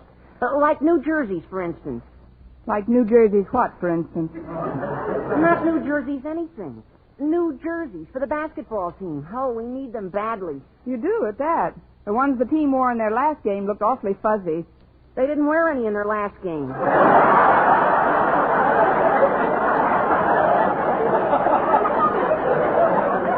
But I'm sure the new ones will come through all right. I'm taking Harriet out on a date tonight, and I can bring it up casually when I see Mr. Conklin at his house. I don't like to suggest a career for you, Walter, but I have a feeling you're going to kiss an awful lot of babies before you're much older. Oh, I could never be a politician. I'm too sincere. Oh, but why are we talking about me? You seem to have a problem of your own on your mind, Miss Brooks. Is it that obvious, Walter? I have been thinking about Mr. Boynton, but only in connection with getting him out of the zoo and into my parlor. That shouldn't be too tough. What kind of a web are you spinning? Web? Look, Miss Brooks, at the risk of feeling like a traitor to a fellow male, I'll help you plot Mr. Boynton's overthrow. But frankly, I'm kind of hungry right now. Then why don't you eat, Walter, and we can finish building the bomb after lunch? Oh, say, there's Mr. LeBlanche, the new French teacher. Oh, he ought to know plenty about romance. He's a real Frenchman. I'll call him over. Don't you dare, Walter. When I'm ready to take my case to the United Nations, I'll let you know. Besides, I've seen Mr. LeBlanche on dates with Miss Enright lately. So what? Miss Enright goes on dates with anybody. Gosh, every time she sees Mr. Boynton, she makes goo-goo eyes at him. That's not nice, Walter. Miss Enright's eyes are always that way. I mean, it's unethical. Unethical is better than lonesome, Miss Brooks. Oh, Mr. LeBlanc. Walter, please. You call me Walter? Yes. Would you be kind enough to come over here a minute? I'd like to talk to you about something very important. Well, you better talk to him, Very Walter, well. because I refuse I bring my coffee along and... Oh. How do you, Miss Brooks? Fine. How do you, Mr. LeBlanc? What did you want to talk to me about, Walter? Oh, it isn't important. I'll see you later. Now, that's what I call a real subtle maneuver. He's a funny boy, no? No. Well, now it's just you and I, Miss Brooks, eh? I'm afraid it's just you, Mr. LeBlanc. I've got to see Mr. Conklin about something. Mr. Conklin? Please, Miss Brooks, I think Mr. Conklin is a fine principal. But do you have to mention him during the lunch period? You've got something there. I guess it can wait a while. It's only a question of giving him my weekly $1. Are you owe him a weekly $1? For what? It's a long and grim story, but I think I can boil it down to the repulsive essentials. A couple of weeks ago, I took an electric heater of his, connected it in Mr. Boynton's laboratory on an overloaded circuit, and shorted the building, started a small fire, and ruined the heater. Why do you do that? I like sirens. Oh, I didn't do it purposely, Mr. LeBlanc. It was an accident. One for which I'm paying at the rate of $1 a week. And today's dollar day at Madison. Well, that is too bad, Miss Brooks, but it is not money that causes you to look the way you do today. Is there a sign on my forehead? How do I look today? Well, there are only two things that can make a woman have the look you have on your face. One is an affair of the heart. The other is the meatballs in this cafeteria.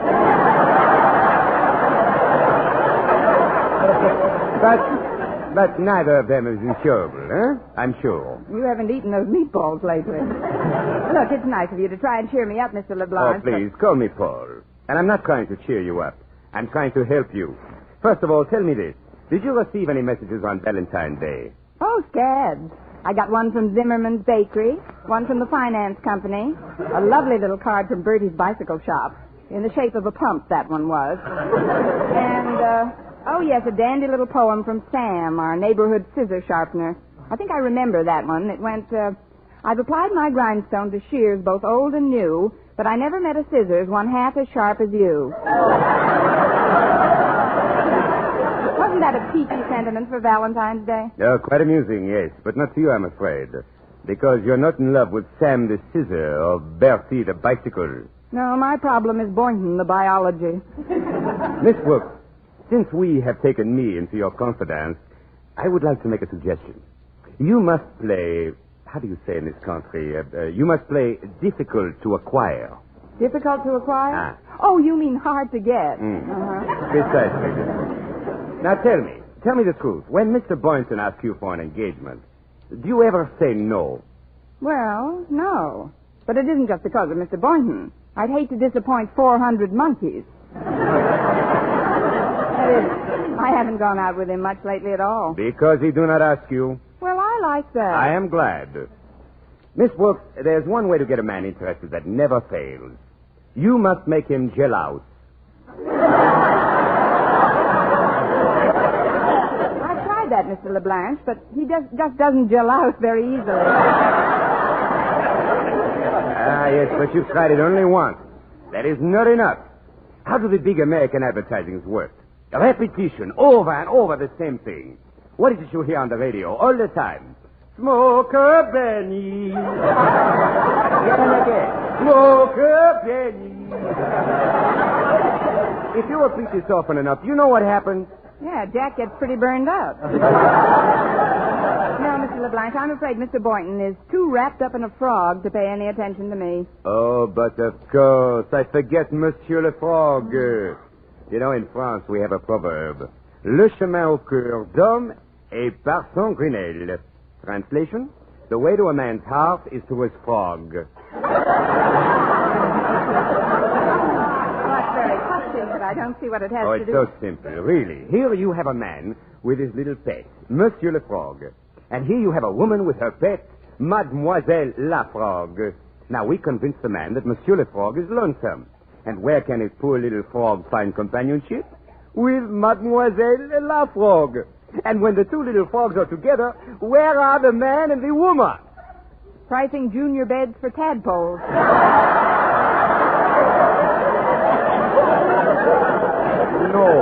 No, Miss Brooks, no. The man and the woman are also together. Now you know, Miss Brooks, what you have to do to get Mr. Boynton to be a back to your door. No? Yes, I've got to build a better frog trap. Look, Mr. LeBlanc. This idea is a little impractical. Coming, Miss Brooks. Oh, you look better already. Hello, Walter. Mr. LeBlanc is quite an idea man. We were just discussing a really fantastic scheme. Not only fantastic, but ridiculous and absurd. Walter. Yes, Miss Brooks? Run down to Peterson's pet shop and get me a female frog.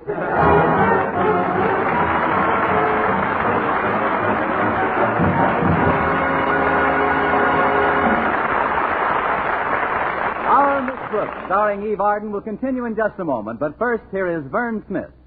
The makers of Palmolive soap are giving away $100,000 in prizes. First prize, $49,000, plus over 4,900 other cash prizes in the Big 49 Gold Rush Contest. Hundreds will strike it rich in this exciting Gold Rush Contest. One of them may be you. It's easy to enter. Just finish this sentence in 25 additional words or less. I like Palmolive soap because. That's all. Just 25 words or less to finish the sentence, I like Palmolive soap because.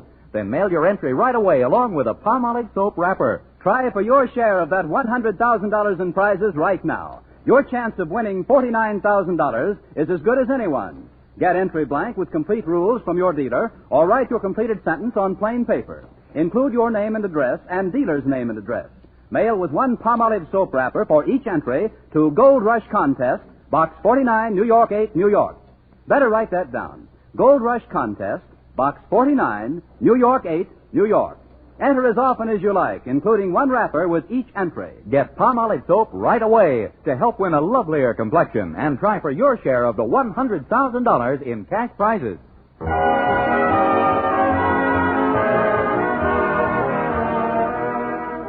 Well, I gave Walter my last dollar to buy a female frog, and while he was out getting it, I took advantage of a free period to visit Mr. Boynton in his laboratory. Hello, Mr. Boynton. Oh, hello, Miss Brooks. I just dropped in to say hello, Mr. Boynton. Hello. Well, goodbye, Mr. Boynton. Oh, don't go yet. I've just been examining McDougal. You know, my frog. He's got me a little worried. He's way off his feed, and we'll look at him.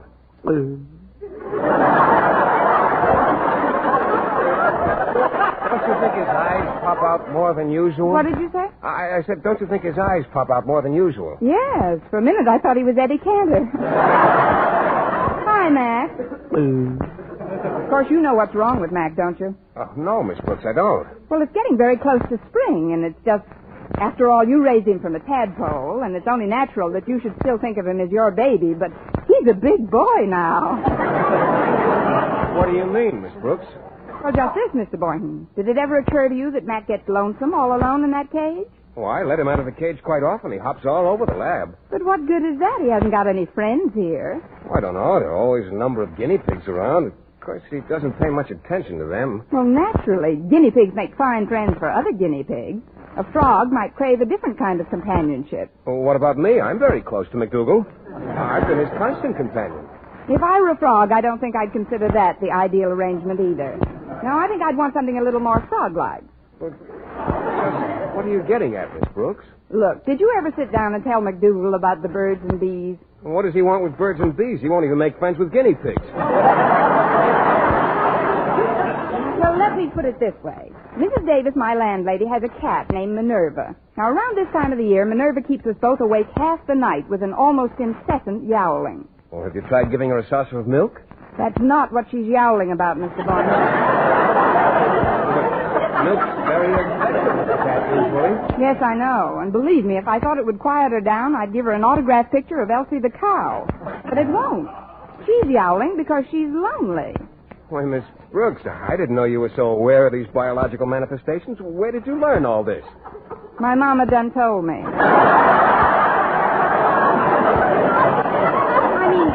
I found out about a lot of things since I've acquired my pet frog. Pet female frog, that is. Oh, you have a pet frog, Miss Brooks? What's her name? Her name? Millie. Millie? Yes, from the picture, The Mating of Millie. Oh, she's awfully cute, too. Why, you think Mac almost understood what you were talking about? Well, don't think for a minute he doesn't. What do you say, Mac? Would you like to come over and play with Millie this afternoon? Hey! Today you are a man, Frog. Oh, this is amazing, Miss Brooks. Look, if you don't mind, I'd like to ask you if... Shine up your hope chest, Millie. Here it comes. I'd like to ask you, Miss Brooks, how about a double date? That is, if it isn't too much trouble. Shall we say my place for tea? Splendid. Just bring a pogo stick and a deck of cards, Mr. Boynton. A pogo stick and cards? Yes, while Mac and Millie play gin, you and I can have a hopping contest. L'amour. Excuse me. Could you come over here to the door a minute, Miss Brooks? I've got to get to my next class. Oh, certainly, Walter. I'll just be a minute, Mr. Boynton. Did you get it, Walter? Yes, it's in this paper bag, Miss Brooks.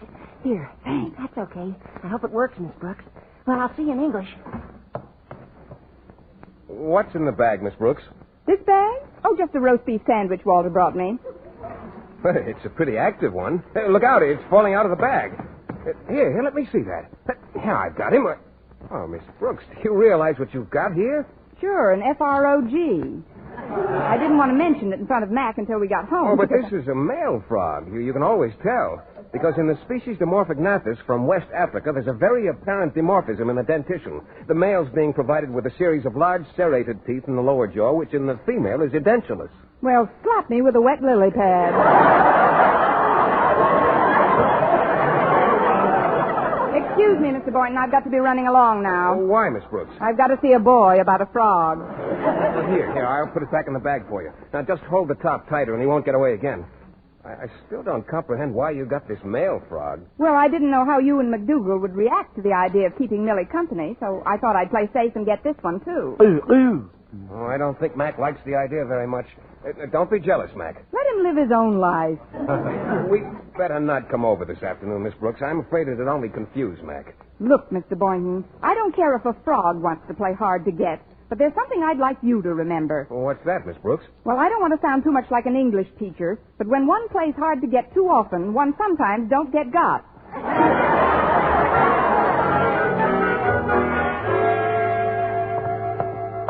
I'll just take this frog into my room and see how Walter happened to make such an awful... There you are, Connie. I've been looking all over for you. Mrs. Davis, what are you doing in the hallowed halls of Madison High? Well, I know how you've been waiting for a Valentine card from Mr. Boynton, and I just had to tell you that all hope isn't lost. But today is Friday, Mrs. Davis. That's just it, Connie. Some mail came this morning that should have been delivered Monday. A Valentine? No, a bill from the gas company. Now, that's the nicest bit of sentiment since Sam Scissors. They say that if we don't pay it immediately, they'll shut off the gas. Just my luck with Mr. Boynton coming over for tea. It couldn't be the electric company promising to shut off all the lights. No, Connie. And I'm short some money or I wouldn't bother you in school like this. You know, Minerva cost me a lot lately with her special diet and all. Just how much do you need, Mrs. Davis? Well, if you'll forgive a slang expression, one greenback will do it. I just happen to have one on me. He's in this bag here. Now, don't look so alarmed, Mrs. Davis. I'm not cracking up completely. Look, just take this frog back to Peterson's pet shop, and they'll refund my $1. I'll explain why I bought the frog later. You don't have to explain anything to me, Connie. If you want a frog for a pet, it's perfectly all right. But why are you giving it back? To keep the gas on, for one thing. Besides, it's a male frog, and I've got to have a female. Well, you don't have to spend any money for that. I'll get you a female frog in the park. I never thought of that. I'd certainly appreciate it, Mrs. Davis. Will you bring it back with you after you've paid the gas bill? Certainly, Connie. And I just know that you'll be very happy together.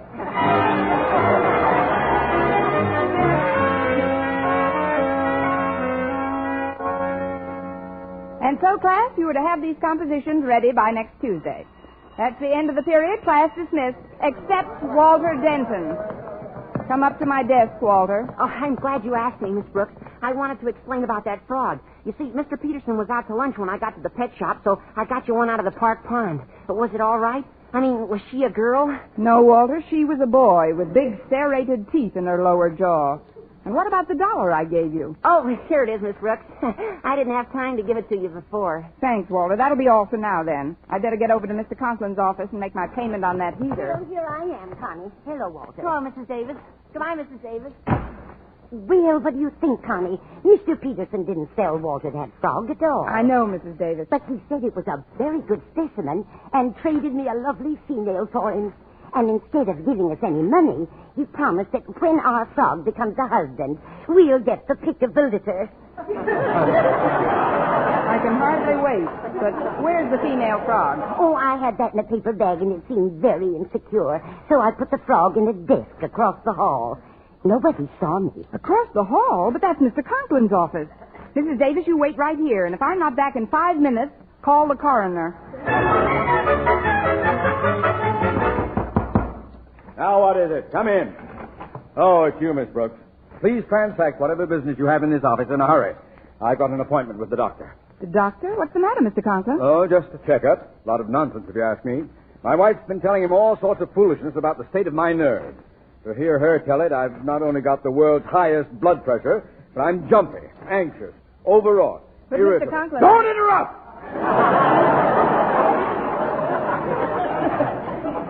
And I'm ill-tempered. Now, what is it you want?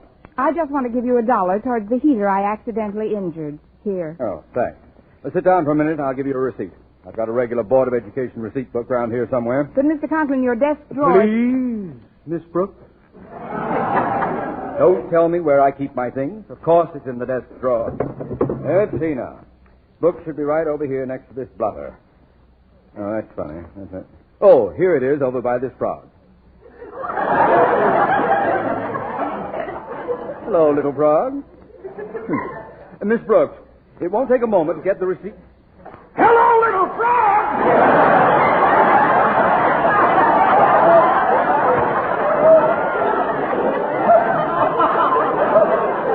Miss Brooks, where did this monstrous... Do you know anything about this horrible creature? How did this get in... Please, Mr. Conklin, remember the world's highest blood pressure. Never mind that. What is this frog doing in my desk? Calm down, Mr. Conklin. Ours isn't the only school that's overcrowded.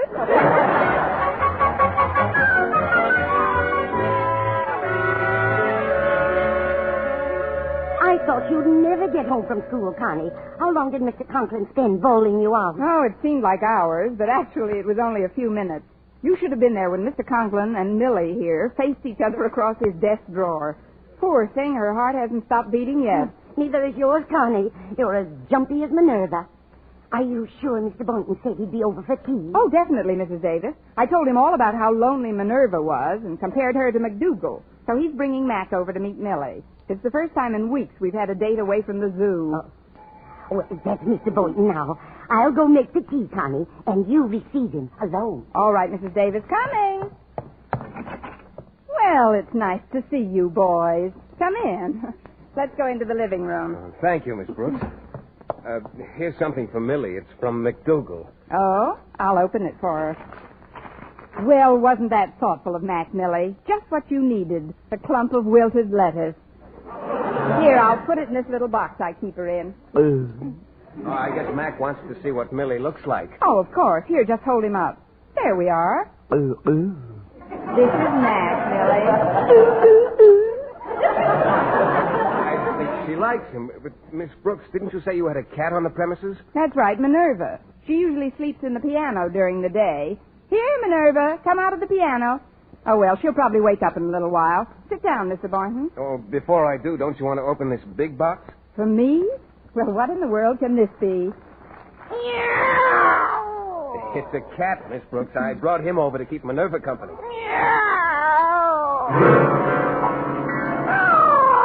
Well, here comes Minerva now. We like each other, too.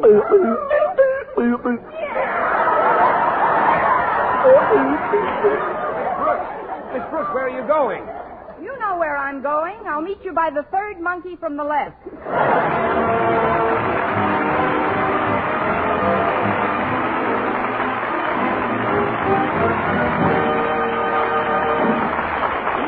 As our Miss Brooks returns in just a moment, but first... Dream girl, beautiful luster cream girl. Tonight, show him how much lovelier your hair can look after a luster cream shampoo. Only Luster Cream brings you Kay Daumit's magic formula blend of secret ingredients plus gentle lanolin. Gives loveliness lather even in hardest water. Glamorizes your hair as you wash it. Luster Cream. Not a soap, not a liquid, but a dainty cream shampoo. Leaves hair fragrantly clean. Free of loose dandruff. Glistening with sheen. Soft. Manageable. Gives new beauty to all hairdos or permanents. 4-ounce jar, $1. Smaller sizes, either tubes or jars. Tonight, try Luster Cream Shampoo and be a dream girl, beautiful Luster Cream girl. You owe your crowning glory to a Luster Cream Shampoo. And now, once again, here is our Miss Brooks. Well, Mr. Boynton finally took McDougal and his cat and left. Mrs. Davis and I had dinner, and then we sat down in the living room to spend a quiet evening. Minerva went back to sleep, and everything was nice and peaceful when the phone rang. Lie down, Minerva. It's not for you. Hello? Hello? Oh, I'm sorry, Minerva. It is for you.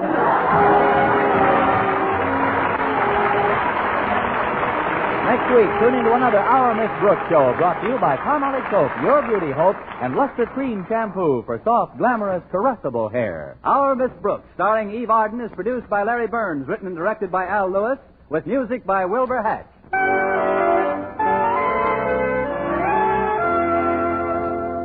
Here's good shaving news. 3 men out of every 4 can get more comfortable, actually smoother shaves with Palmolive Brushless Shaving Cream. This is not just a claim. Here's the proof.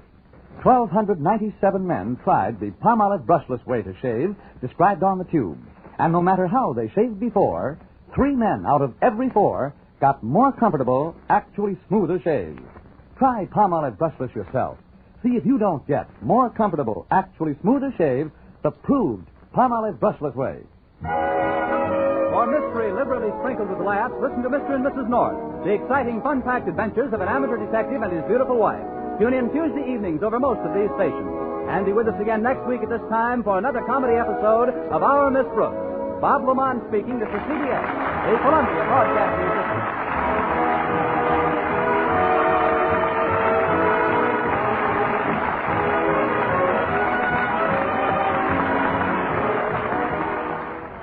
I'd rather have a Raleigh. I'd rather have a Raleigh. I'd rather have a Raleigh. I'd rather have a Raleigh. Because Raleigh is the only cigarette that gives you all 3.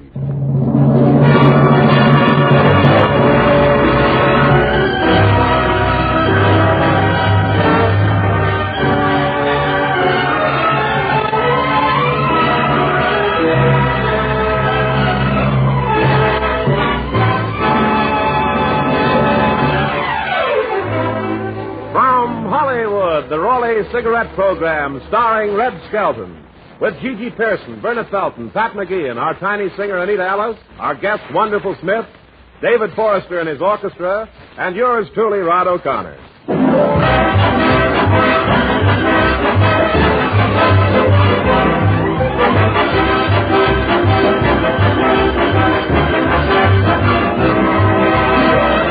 It's a pleasure to bring you Metro-Goldwyn-Mayer's popular comedian and the star of the Raleigh Cigarette Program, Red Skelton.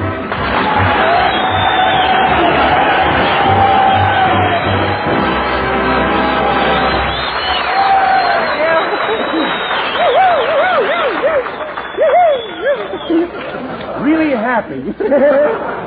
Thank you very much, and good evening, ladies and gentlemen. Say, Rod, did you hear me on Dinah Schroeder's program? Dinah was really swell to me. She gave me some bird's-eye frozen food, but I can't find any place to cook it. Well, Red, don't tell me you haven't found a place to live yet. Well, I'm spending my time between the Beverly Wilshire Hotel and the Wilshire Palms. Really? Yeah, a nice vacant lot between the two. I'm living in a tree now. Well, isn't it cold? Cool? It's freezing. Last night I opened my suitcase and my shorts were wearing my long underwear. My clothes were frozen stiff. I fell out of the tree in the middle of the night and broke my pajamas. Why, you're kidding, Red. No, the other day you told me you'd found a room. Yeah, that's true. I was living the life of Raleigh. You mean Riley?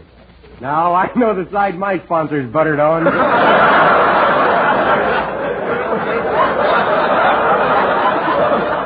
Well, tell me now, what other hotels did you stay at last week? Well, let's see. I'll have to open my suitcase and get the towels out. I can't remember the name. One night I finally got a bed into the Biltmore, but they wouldn't give me a room to put it in. Oh, Anita Ellis, does that invitation to stay with your folks still hold good? Well, what happened to that room you had at the YWCA? Well, Oh, come on now. Don't tell me that Skelton stayed at the YWCA. Yes, and I loaned him one of my dresses. Well, you could at least have worn slacks. Oh, I wouldn't have looked like a woman if I wore slacks. I'm not fat enough. Well, how long did it take him to get wise to you? Until my 5 o'clock shadow turned into an 8 o'clock shade. I was the only girl at the YWCA with red whiskers.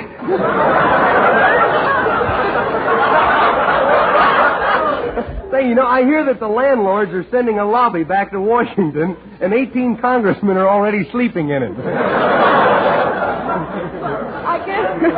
I guess the housing shortage is the biggest problem of the day. Yeah, I wish I knew what to do about it. A car a day given away. Say, why didn't I think of that before? For 2 Raleigh wrappers, you can get a house on wheels. Well, no, Red. Most people will use them for driving. Think of it. 7 brand new 1946 Chevrolets given away every week by the makers of Raleigh cigarettes. Nothing like this has ever been done before. And it's so easy to win. We have another winner to announce right now, and she won just as you can win. Simply complete this sentence in 25 additional words or less. We should all buy victory bonds because. Send your entries to Raleigh Cigarettes, Box 1200, Chicago, Illinois, together with 2 complete wrappers from 2 packs of Raleighs. Isn't that wonderful? A man buys his girl a couple of packs of Raleighs one day, and the next day he's learning to drive with one hand. Well, remember, you know, there's a new contest every day, so you have plenty of chances to win. And think of the prize. A magnificent new Chevrolet. See them at your local dealers. They're beauties. Modern, streamlined, deluxe. And what a thrill when you slip into the driver's seat. A shiny new car, all yours. Get started on your prize-winning sentence tonight. And now, another winner.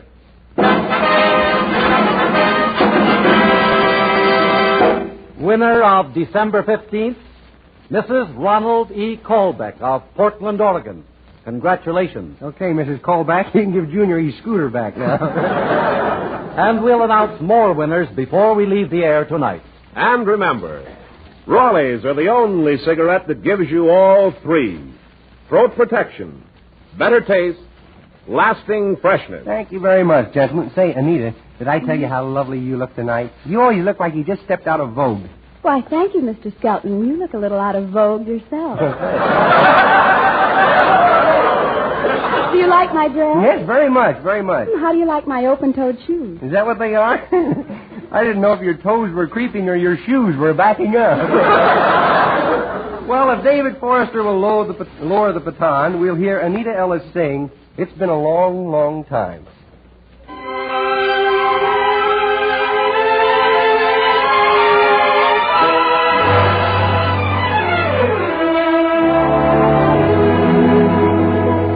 Kiss me once and kiss me twice, kiss me once again. It's been a long, long time.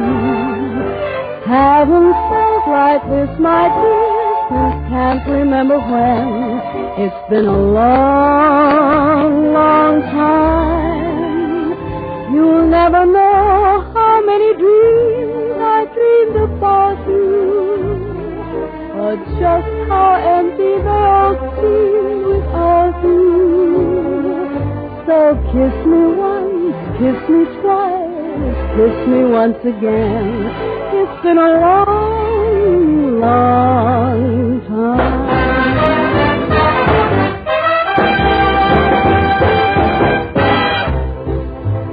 Kiss me twice, kiss me once again. It's been a long, long time. Can't remember this, my dear, since can't remember when. It's been a long, long, long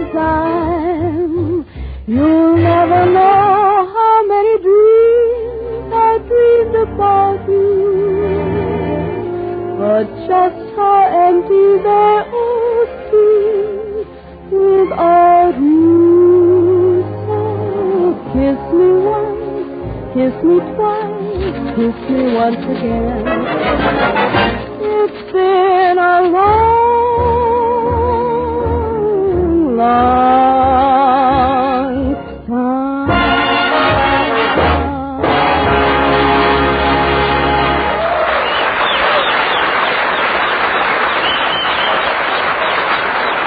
Thank you very much, Amiga. And now we open the pages of our Skelton scrapbook of satire, and we find Chapter 20, the story that deals with the topic of the day entitled The Housing Shortage.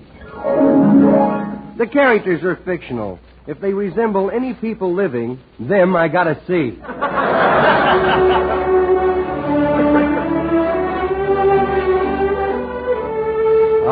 If Stephen Foster could have foreseen the housing shortage of the day, his lyrics might have gone something like this. The sun shines bright in my old Kentucky home. 'Tis summer and the old folks are gay. The young folks roll on the little cabin floor, trying to trip the man from the old PA.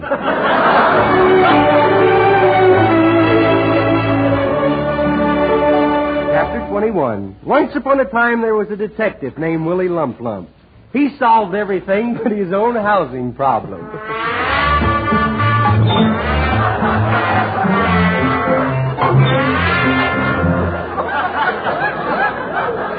Howdy, Chief. How's the world's greatest detective? Oh, shut up. I'm trying to solve a very tough case. It's a missing identity. Willie, you'd better Who am I, huh? Willie, you'd better go home and turn in. Home, he says, home. A chair and a mattress in the alley back of the Palladium. You call that home? Don't make me laugh. Well, don't tell me you're homeless again. Again, I ain't had a good home since Pete's pool room burned down. I'll never forget old Pete.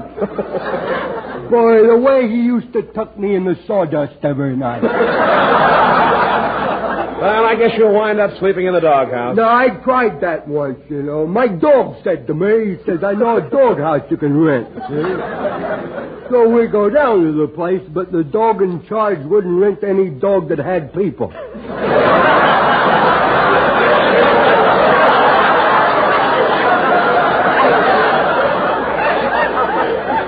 He said I wasn't a desirable lieutenant anyway. He talks so loud I couldn't hear himself bark. Say, I'm expecting a real estate man named Wonderful Smith. If he comes, tell him I'll be right back. I'm going over to Joe McGregor's pool room and write some letters. Well, why don't you go to the post office? There's no kick in the ink. Come here. Greetings, Chief Lump Lump. Greetings. Greetings again? I just got out.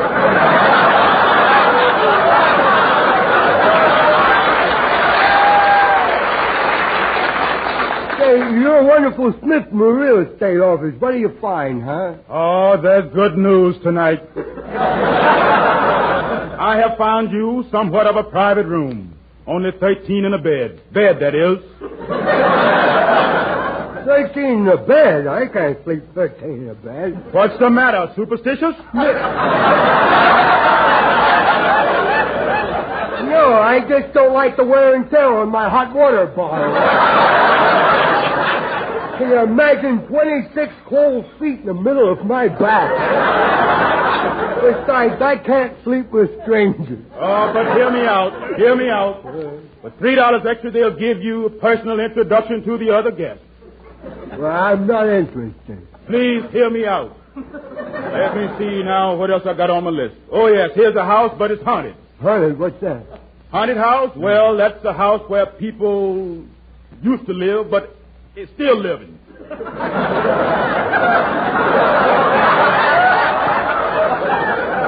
That ain't what it says here, but you got out of it.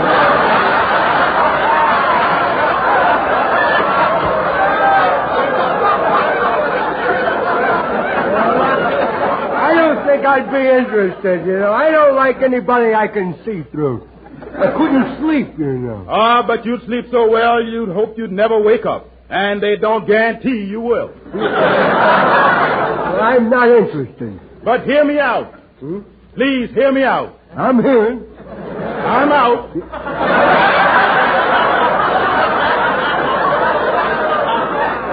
Well, look, I gave you $30, and you ought to be able to find me a nice apartment with maid service for that, you know. This boy has been away too long. Well, I'll keep looking. And if you want me in the meantime, I can be reached in room 334,972,722. You work with field artillery, were you? Hey, what kind of a hotel is that with that many rooms? Who said anything about a hotel? That's the number of a boxcar down at the railroad yard. Well, goodbye, gentlemen.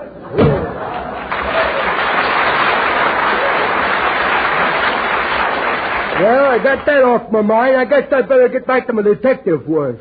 Look at all these fingerprints all over the floor. I must have come in upside down again last night. I'll answer it. You wouldn't know what they're talking about. Oh, yes, I would. Oh, no, you wouldn't. Oh, yes, I would. Well, then you would. Oh, no, I would. Hello, Raleigh Police Station, Tobacco Road Precinct. We never sleep. We can't find a room. We're kind of tired, too. Who am I speaking to? No, I don't know. I haven't been myself all day, you know. What can I do for you? I need protection. I have a strange feeling I'm going to be shot. What gives you a strange feeling like that? Huh? This woman standing in front of me with a dirty look and a gun. Well, wait, I'll be right over. Where do you live? At the Broken Arms, Apartment 6. Broken it's on Arms. Sepulveda Boulevard. Sepulveda. How do you spell Sepulveda? S-E-P-U. Oh, what a shame. If he'd have lived on Vine Street, we could have saved him.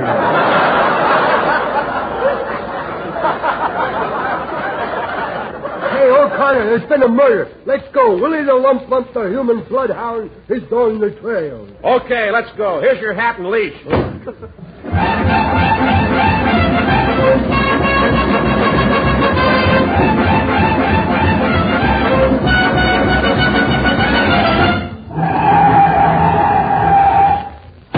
Right down these stairs here. Right down here.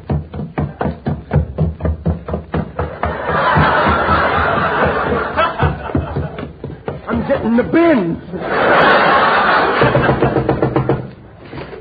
Hello, what could I do for you, please? I am the landlady, Mrs. Conrad Bagel.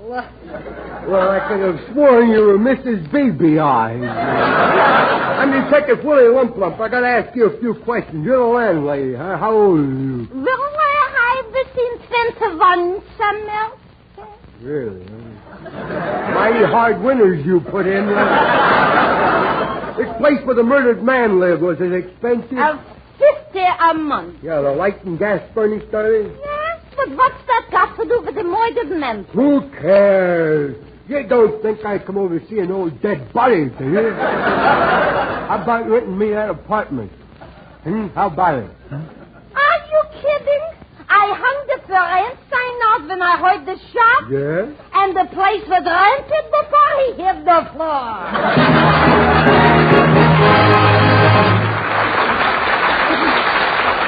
And now the next page of the Skelton scrapbook, it's, someone give me an autograph here. Look. Red, that's the name of another winner of a brand new Chevrolet. And before you read it, folks, here's how you can win a magnificent new Chevrolet. It's so easy because there are so many prizes. A car a day given away, 7 cars a week. Here's all you have to do. Complete this sentence in 25 words or less. We should all buy victory bonds because... Send your entries to Raleigh Cigarettes, Box 1200, Chicago, Illinois, together with 2 complete wrappers from 2 packs of Raleighs. You have plenty of chances to win because there's a new contest every day. Yes, winners chosen from entries received each day. Entries judged on uniqueness, originality, and most convincing statement. Judge's decision final. Duplicate prizes in case of ties. Entries become the property of Raleigh Cigarettes. Contest limited to the United States and members of the armed forces abroad. Now get busy. You can win just as this winner of December 14th. Yes, another winner.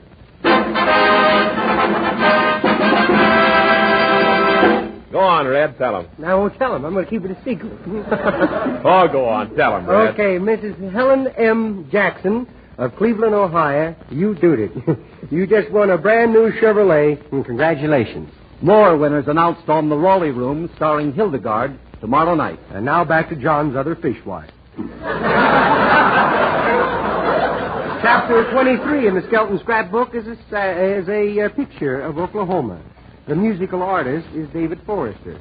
If this were television and you could see his picture of daybreak, undoubtedly you would say, "Oh, what a beautiful morning."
Chapter 25 in our scrapbook is entitled Room for Rent. No children allowed.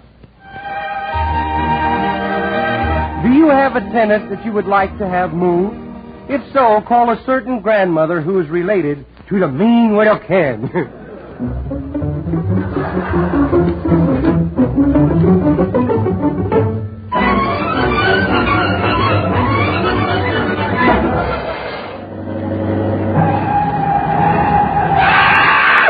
Must you stop like that? Here you are, folks, at Bedlam Hotel. Thank you. You're a very careful driver. No, I didn't think he was so good. I saw 12 pedestrians, and he didn't get a one of them. How much is the fare? How much is the Now, fare? Junior, where did you get money? You know me piggy bank? Yes. I barbecued it. Here, I will pay it. I will pay it. I'll pay it, Junior. No, Emma. A gentleman always pays. Me mommy says anyone who would allow a lady to pay a bill is a bum. Now, how much is it? $5.80. $5.80? You ought to be ashamed of yourself. Making a bum out of a widow gentleman like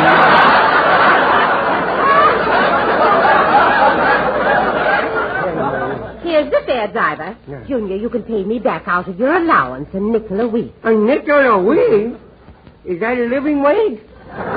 Goodness, you may not know it, Grandma, but the cost of jelly beans is zooming upwards, you know. I'm going to need more money, you know. Oh, my, isn't this a pleasant hotel? Right. Look, there's a stained glass window. Well, don't look at me. I didn't do that. Goodness, I never see stained glass windows before. Wonder what size bricks they'll take, huh? come on, Junior. Let's go see about our accommodation. Yeah, we better see about rooms, too. Junior, don't run. You're going to have to put a few more links in me lease. I keep forgetting I don't reach too far. Good afternoon, and what can I do for you? I'd like a small apartment. That's fine. The line forms in Kansas City. But we have a reservation. Yes, we do. Oh, that's different. Oh, yes, that's different. By the way, there's one thing I must remind you of, madame. I have no personal objections to children, but I do not like hide and seek in the lobby, sliding down the laundry chute, fishing in the goldfish bowl, or pouring ice water into the telephone bell. Would you mind repeating that last one again? Pouring ice water into the telephone bell. Oh, that's a good one, isn't it? Oh, boy, I had to put that down in me widow repertoire, boy. All right, madame, I'll let you have a room. Now, will you sign the register? Yeah, read it first. Don't trust these people, you know. You may be signing your life away, you know. Thank heaven for that 5-day OPA ruling. I do hope I'll be able to survive. Front boy! Yes, sir. Take this lady and the little boy to room 1209. But what little boy? Goodness, where did he go? Hey, Nemo, look at me. Hey, kiddo. Junior, Nicholson, get off of there. Don't slide down the banister. Good heavens, he broke that Ming vase. I didn't mean to break it. Don't cry. Bless his little heart. Just bless me with a heart. But my Ming vase. I didn't mean to break your Bing vase. Not Bing, Ming. Bing, Bing, what's the difference? It bang now, boy. Get them out of the lobby. This way, please. Where's your baggage? Here it is. The one with the stickers on it's me Namos. And the widow bag is mine. The one with the skull and crossbones on it. Careful with it, though. Okay. Great day. What have you got in it? Oh, just a few essential tools of me trade, you know. Careful, the lid flies off here. I told you to watch it. I told you. Good heavens, Junior, what is all the rubbish? Slingshot, BB gun, scout knife, iron pipe.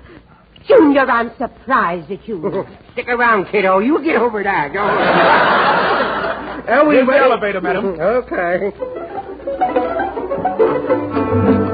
Well, now I'm in Grandma's asleep. I think I'll run up and down the hall to see what's cooking. That's what I'm going to do. Oh, listen, that guy snores. He must be dreaming he's a dive bomber. I'm going to open the door. Oh, look at that. I'm going to twist his nose. Hey, let go of my nose. Yeah, I'll let go of your nose. What are you doing in my room? Well, I'm sorry, but you were snoring so loud, I thought I'd turn off your buzzer there. A fine thing. Run along to wherever you belong. No, not me. I don't like reform schools. Not me. Hey, are you sick? No, why? Well, you got the same kind of bottle of medicine that my grandpa takes. Medicine? Sure, there. You see your doctor's name on the bottle, too. Dr. Boyben. Oh, no. Don't touch that. Oh, look, I filled it all over the floor. Where did the little flowers go? Where did they go? They were there, now they're gone. Come here, son. I want to talk to you. Come here. Ah, no, kiddo. I see that shoe in your hand, and it ain't my size. Junior? Oh, they're closing in on me. I heard something break, so I figured you'd be in here. Shame on you for disturbing this nice man. I expect he was a bit of a bother. Isn't she sweet the way she puts it? If you don't get him out of here, I'll do something desperate. Why bother to knock? Come in. Oh, just as I thought. That atomic bomb with legs again. My, what a refreshing breeze. Intoxicating, isn't it? Look, are you the manager? Yes. I'm checking out. I wouldn't stay in this joint another second even if it was raining and sleeting, and I had to sleep on a park bench. Mr. Twinkie, it's against the 5-day ruling, but if you'll overlook this incident, you can stay another day free of charge. Ain't it exciting, huh? I wouldn't stay here if it was a matter of life and death, and personally I think it is. Goodbye. I'm truly sorry, and I hope Junior hasn't been too much bother. Oh, not at all, not at all. But if you don't lock him up... Yes, Junior, he's gone again. Junior, what have you done now? Oh, he frightened me half to death. I caught him peeking in the keyhole. Junior, why did you peek in the keyhole? Because I'm not tall enough to look over the transom. Junior, it's wicked to peek in a keyhole. Well, it's their fault. They shouldn't expose me to temptation. Why do they build keyholes at eye level? Well, I'm checking out. Oh, but Miss Evans, you're supposed to be ill. Well, I was only pretending so I could have a place to live. But this isn't living, and I'm checking out. I can't stand this much longer. Little boy, did you ever think of being good? Yes, I did, but I wasn't interested in it. Junior, I've stood enough. That lusty mark did it. Oh, you hit me. You broke me neck. You knocked me neck out of place. You knocked me neck. There. I put it back again. Why did you leave it alone in the first place? Madame, I'd like to speak to you. Never mind. We'll pack and leave. But why? Because you hate me. Oh, no, I don't hate you. I love you. Why, with you here, my life would be a pleasure. Oh, now, don't be sarcastic. I'm not. You see, before you came, people were griping about having to move. But now it's a pleasure. Happy day. Oh, come on. Let's move out of here, Why? Grandma. Because I like all the little kids. Once I have no restrictions, it takes all the pleasures out of me activities, you know. And remember, we'll all be with you on every Tuesday night at this same time. Red Skelton, David Forrester and his orchestra, Anita Ellis, Verna Felton, Gigi Pearson, Pat McGee, and our guest, Wonderful Smith, and yours truly, Rod O'Connor. Until next Tuesday, then. This is Red Skelton saying, please don't travel unless you have to, so the boys can come home. And thanks for listening. And remember, listen to Hildegard tomorrow night, and The People Are Funny without Link Letter Friday night over most of these stations. Red Skelton is heard in this program through the courtesy of Metro Goldwyn Mayer.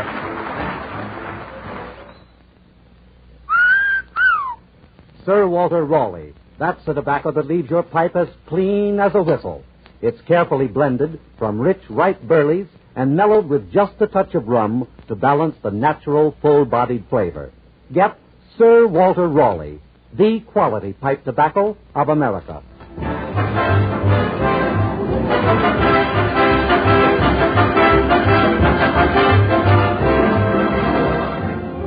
Red Skelton is brought to you by the Brown and Williamson Tobacco Corporation.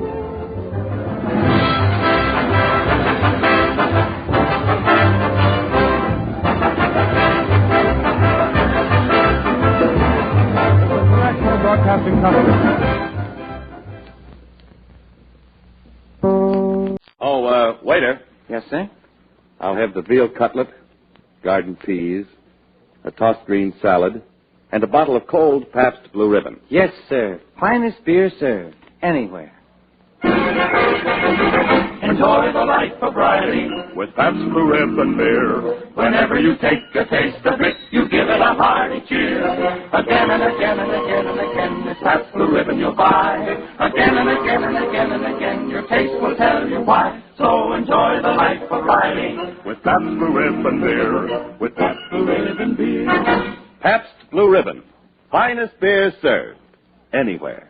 Proudly presents The Life of Riley, starring William Bendix as Riley.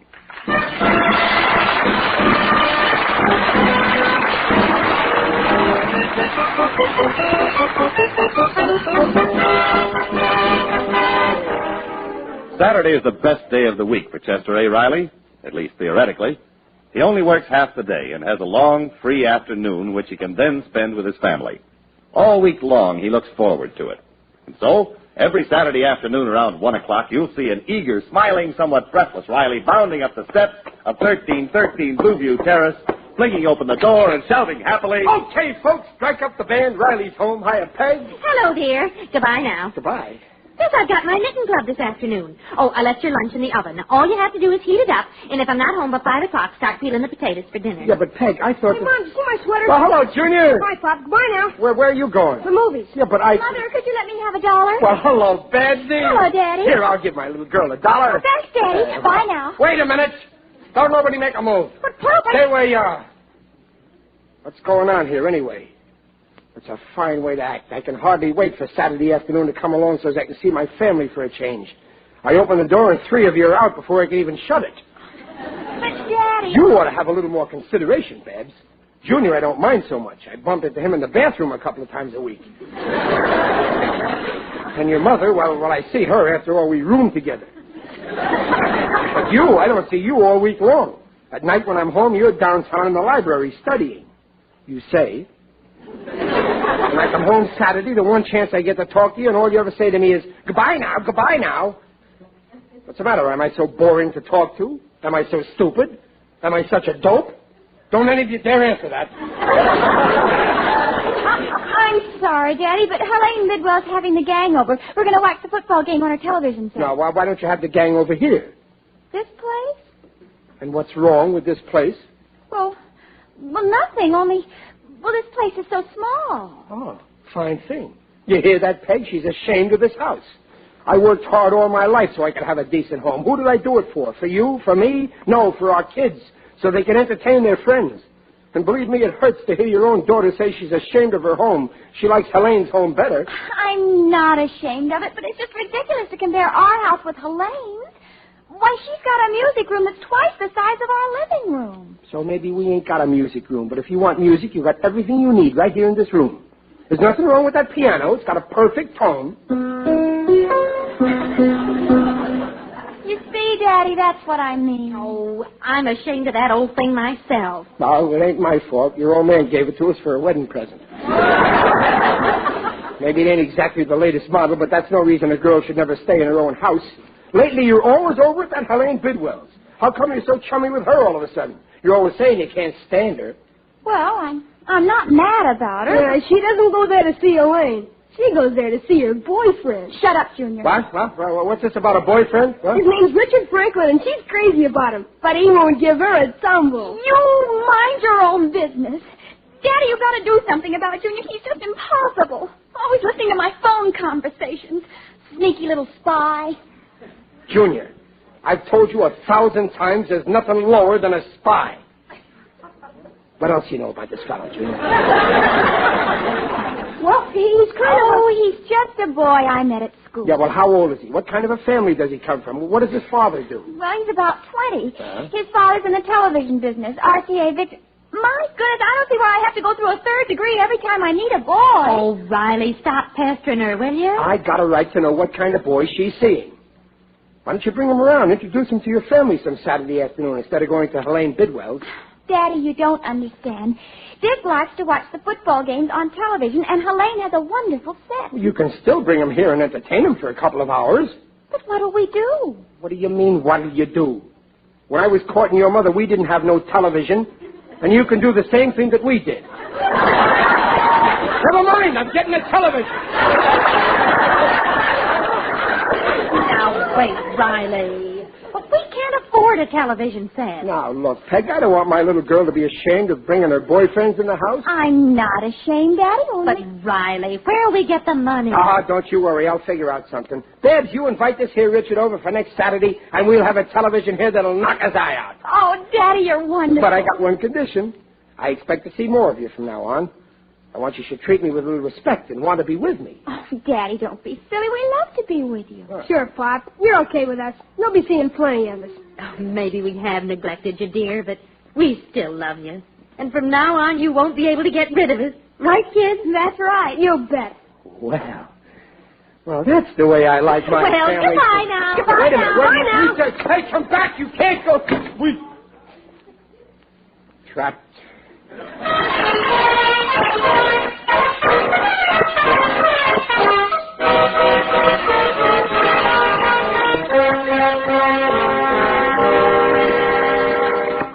That you, Riley? Yeah, it's me. Oh, Riley, I'm glad you're home. Wait till I tell you.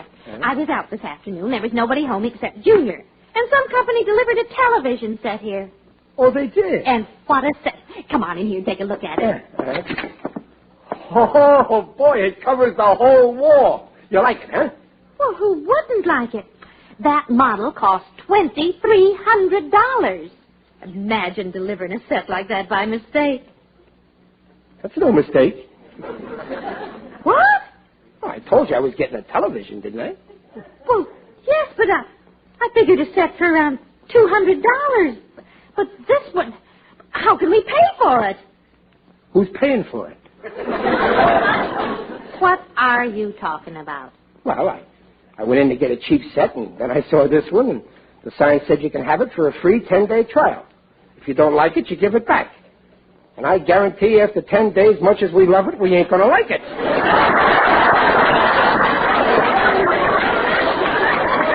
You mean they gave it to you just like that?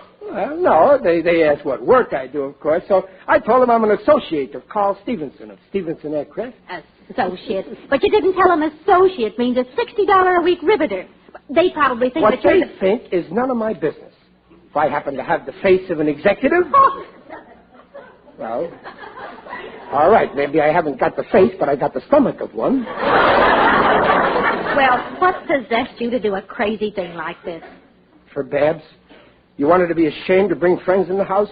This boy's coming here Saturday. You want him to be impressed, don't you? You want him to think all Babs' parents can afford is a cheap television like all the other crumbs? Well, I don't like to pretend to be something we're not. Oh, what's the harm? Saturday he comes here, he sees we're not crumbs, and Monday we give it back and we get a set like all the other crumbs.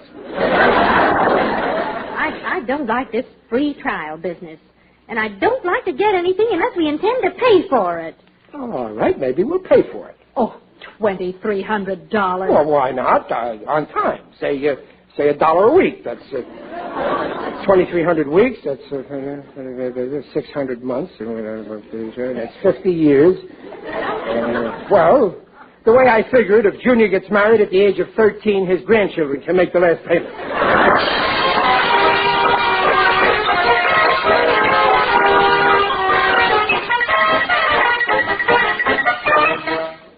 Hey, Gillis, come here. What do you want, Riley? Hey, come on in the house. I want to show you something. I seen it. It's a beauty, ain't it? How do you come off getting an expensive television like that? What's the matter? You jealous, Gillis? Something fishy somewhere. We make the same salary, we're both in heart to the same people, but all I can afford is a cheesy $199 table model. The screen is so small, in a baseball game, all you can see is stomachs running around without heads or legs. And I can't even keep up the payments on her. So what I demand to know is how an ordinary riveter like you can afford that there set. Maybe I ain't always going to be an ordinary riveter. Maybe I'll be getting into a new line soon. Oh, yeah? Like what? Like television? Oh, fat chance. You ain't no puppet, even with that wooden head. I mean the business end of the business. There happens to be a young fella that's just crazy about my beds, and maybe they'll be getting hitched one of these days after she's out of college. And his old man is connected with the biggest television outfit in the country, RCA Victor. Oh, yeah? What is he, janitor? Oh, yeah. Well, for your information, his father happens to be, he's, What? He's president, that's what. President? Yeah, president of RCA Victor. Oh, you give me a big pain. I'm going in the house. What a jerk, he believed me.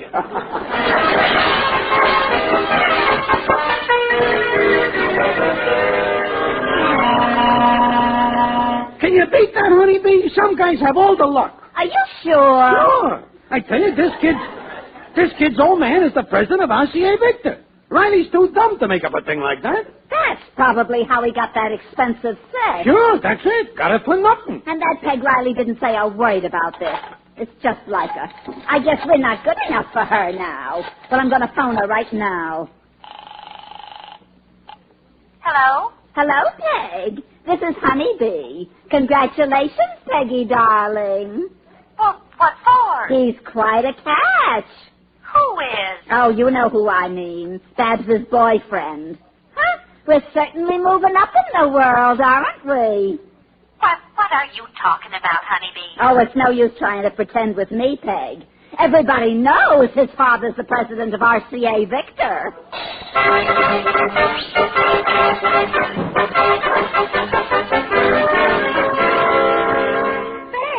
Babs! Yes? What is it, Mother? Oh, Babsy, why didn't you tell me?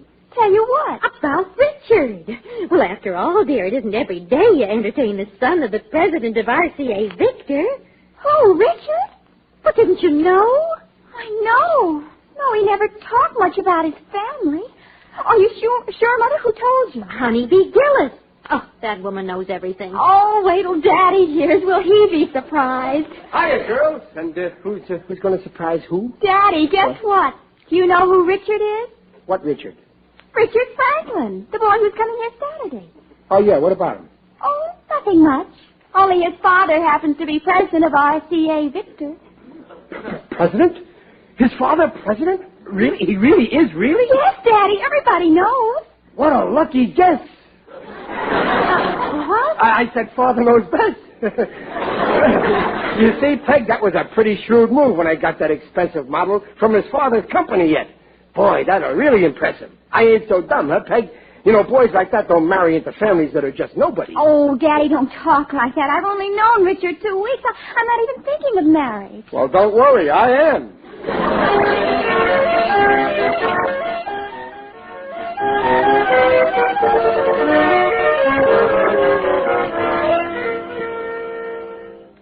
And this is my mother, Richard. Mother, this is Richard Franklin. How do you do, Mrs. Riley? How do you do? And my father? Oh, glad to know you, son. Put her there. Glad to know you, sir. Well, the game should be starting soon. Say, that's quite a set you've got there, Mr. Riley. RCA Victor, Berkshire model. Nothing but the best. That's my motto. Of course, that set comes kind of pretty high. It ain't everybody that can afford it. No, that's true, but it's worth the money. That set'll last you a lifetime. With some people, yes. But I'm funny that way. I'll probably get tired of it after 10 days. I always say, Riley. the man who's afraid to spend... Riley. What? The game will be starting soon, and we've got to be going. Well, we're not going anyplace. Riley. Well, oh, yeah. So long, Richard. We got to go in the kitchen. Well, see you later. Goodbye. Yeah, goodbye. Well, Babs, let's pull down the shades. Oh, no, you don't. I don't care if your father Daddy. is... Oh, for the television. Oh, well, go right ahead. Coming on the phone for you. Yeah, okay, Jenny. Well, see you later. Now, answer that phone. Oh, yeah. And when you're through, don't butt in on Babs. You come on in the kitchen. Yeah, okay, I will, Peg. Now, see that you do. Yes, all right, I will, yeah. Hello. Hello, Mr. Riley. Yeah, speaking. This is Mr. Jenkins of the credit department of RCA Victor. Oh, yeah, that's working fine. Best buy I ever made. I'm sorry, Mr. Riley. We can't let you have that set. We'll have to take it back. Well, now, wait a minute. You can't do that. I still got 9 days. You obtained that set under false pretenses, Mr. Riley. Who says I gave you references? We checked your references. Well... That set cost $2,300. Your salary is only $60 a week. Is that right? Well, yeah. Well, who's going to pay for it? My son's grandchildren. I mean, now, wait a minute. I'm sorry. We'll have to take that set back. Yeah, well, okay. You call for it Monday. No, that set must be back in the store today. Oh, well, okay, 6 o'clock. We close at 5. We've got to have it before that. Well, no, you can't do that. The game isn't over. Sorry. No, wait a minute. No, wait. I'll make a deal with you. Pick it up Sunday. Sunday's a holiday. Well, I'll stay open for you. I'm sorry. We've got to have that set immediately. You're mean. Goodbye. What's the matter, Pop? You look sick. Oh, this is terrible. What'll Babs say? And your mother, right in front of Richard. Riley, who was that on the phone? Nothing. I can't face it. Where are you going, Pop? I have to go out, Junior. Where? I don't know. Well, when do you come back? I don't know, but I can't stay here. I'm going. Well, what'll I tell Mom? Tell her that I meant everything for the best, and I love her, and in case I don't come back, I leave everything in her name, including the television sets.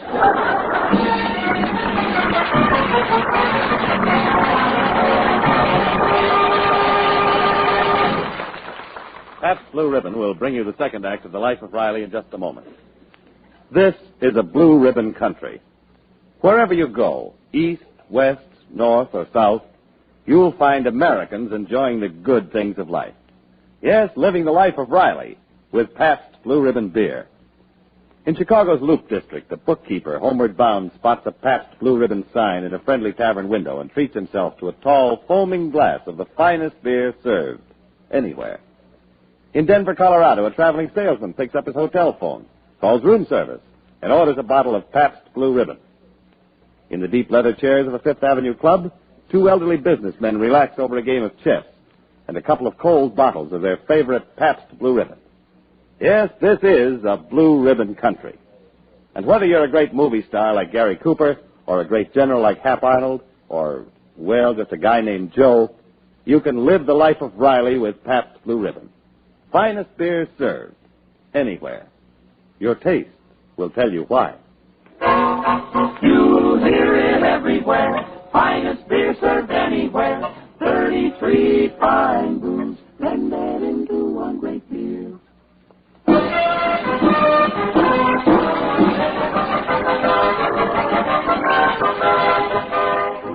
And now, back to The Life of Riley, starring William Bendix as Riley with Paula Winslow and John Brown.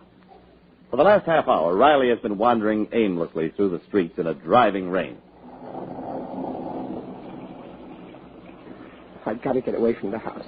As far as possible. The sooner the better. No, it ain't right running away like this. Only a coward runs away. I'm going back. I'm going to face the music. I ain't yellow. I'm turning around. I ain't yellow. There's something wrong. My feet won't move. They're yellow. I'd better keep going. They've probably come for the set by now. Oh, it'll be awful. Poor Peg and Babs. She'll be so ashamed. What? Hey, watch where you're going, bud. Well, I didn't see your truck. Pretty wet out there. Want a lift? Well, yeah, thanks. Hop in. Oh, thanks. I'm not going very far. Oh, well, that's okay. I'll go as far as you go.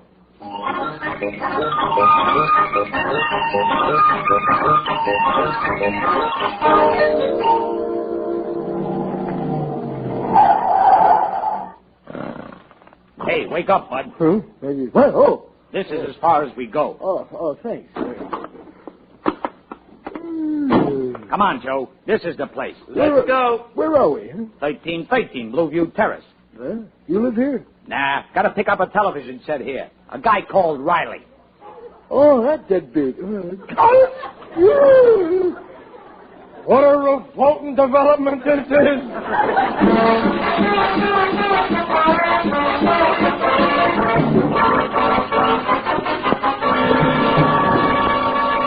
Now step aside, Riley, and let us out of this kitchen. Yeah, but give me 1 more hour. Just 1 hour, please. I got my orders, Riley. That set goes out now. Come on, Joe. It must be in the living room. No, wait.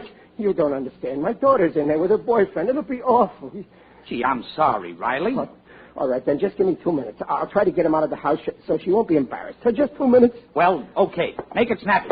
And no tricks. No, I'll be right back. Oh, Daddy, you're just in time. Look. What a game this is, ladies and gentlemen, that Pabst Blue Ribbon is bringing you. Football history is being made here this afternoon. Johnson of UCLA just made a spectacular 98-yard run, and now it's UCLA's ball on Washington State's 1-yard line with the score still 0-0. And only 20 seconds of play left in the first half. Now watch this next play carefully. There's the ball. And... What a dull game. Let's go for a walk. The Johnson is over. Oh, Daddy, they scored. Aren't you excited? Well, why aren't you cheering? Right. Is something wrong, Riley? No. You sure you wouldn't care for a walk? Huh? Not during the game. Oh, Daddy, you'll never be sorry you got this set, even if it did cost a fortune. Well, easy come, easy go. Oh. What's the matter? Oh, nothing. Excuse me a minute. Well, Riley? I can't get him out. It's only halftime. Wait till it's over, please. We got to get that set back before the store closes. Come on, Joe. No. I won't let you. You'll get that set over my dead body. I hope I'm in time for the kickoff. Digger, it's you. Yes, it is I indeed. Digby Odell, the friendly undertaker. Just dropped in to catch the game on your television. You're out of luck, mister. We're taking that set out.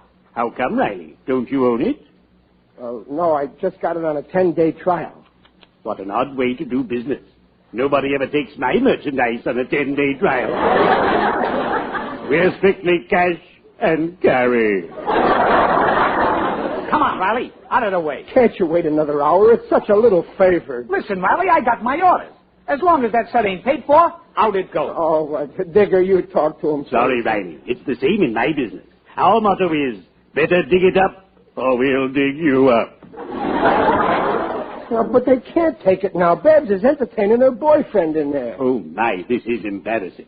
I'm sure under the circumstances you gentlemen will wait an hour. Nothing doing. Now, see here, my man. Riley, tell this big stiff to get out of the way. Don't you dare talk about me that way or I'll lay you out. And then we'll see who's the big stiff. Come on, let's get that set, Joe. I won't let you. You'll have to fight me first. Okay, if we have to fight you, we'll fight you. But that set's going to be in the back of my truck in 3 minutes flat. Better keep a civil tongue in your head, my man, or you'll be in the back of my truck in 2 minutes. Flat. I had enough of this. Come on, Joe. You'll be sorry. Honey, aren't you coming in? The second half will be starting in just... Oh, who are these men? We've come to take back that television set, ma'am. Take it back. Chester Riley, I told you. That set's no good, so they're taking it back. It don't work right, you see. Oh, what are you talking about? Well- You just saw UCLA make that touchdown, and it came in perfectly clear. Yeah, well, that's the trouble. On everybody else's set, Washington State made the touchdown. Excuse me, lady. We're taking that set. Well, you'll be sorry. You don't know who's in there. The son of the president of your company. You'll be fired. You'll see. Excuse us, folks. Sorry, we'll have to take that. Say, what are you doing here? What are you doing here? Well, I... Surprised, huh? You wouldn't believe me, huh? Richard, fire him. We just came to take that set back. Oh, no. Oh, Daddy. You can't do that. You hear? You can't do that. Huh? You paid for the set, didn't you, Mr. Riley? They can do it. But I just wanted them to wait until the game's over for your sake. Well, I think they'll be willing to wait, won't you? Well, seeing as you... Okay, son. Thanks, Dad. Wise guy, huh? You found out you can't push around the son of... Dad? Yeah, that's my boy. You're his... He's... Holy smoke. Here I've been going nuts trying to impress him, and his old man turns out to be you. Yeah, ain't that a killer? My boy said he had a date with a girl whose father was loaded, and it turns out to be you. Yeah, I'm loaded all right, only it ain't my pocket, it's my head.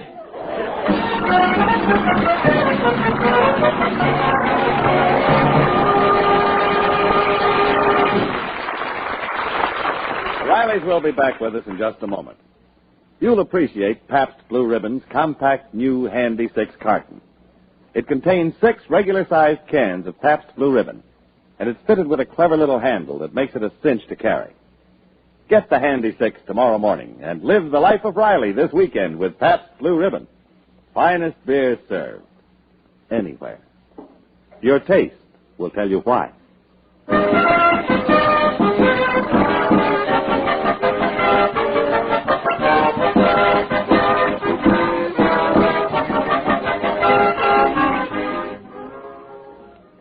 And if you ever do a thing like this again, so help me, Riley. Okay, Peg, okay. That's enough. Everything turned out okay. We all had a good laugh over it. Anyway, I don't see why you're blaming me. Well, who should I blame? Well, it's really Babs' fault. She had no business spreading the rumor that Richard is the son of the president. She's not to blame. I told her. And where did you get the information? Honeybee told me. Well, who told her? Gillis. Well, where did he get it? If I ever lay my hands on the guy who told Gillis...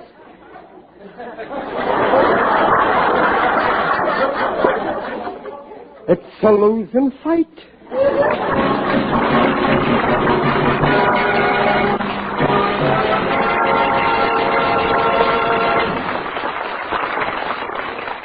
Folks, this is Jimmy Wallington reminding you that 4 out of 10 families in community chest areas benefit directly from one or more Red Feather services, which help solve individual and family problems and give young Americans a better start on the road to health and good citizenship.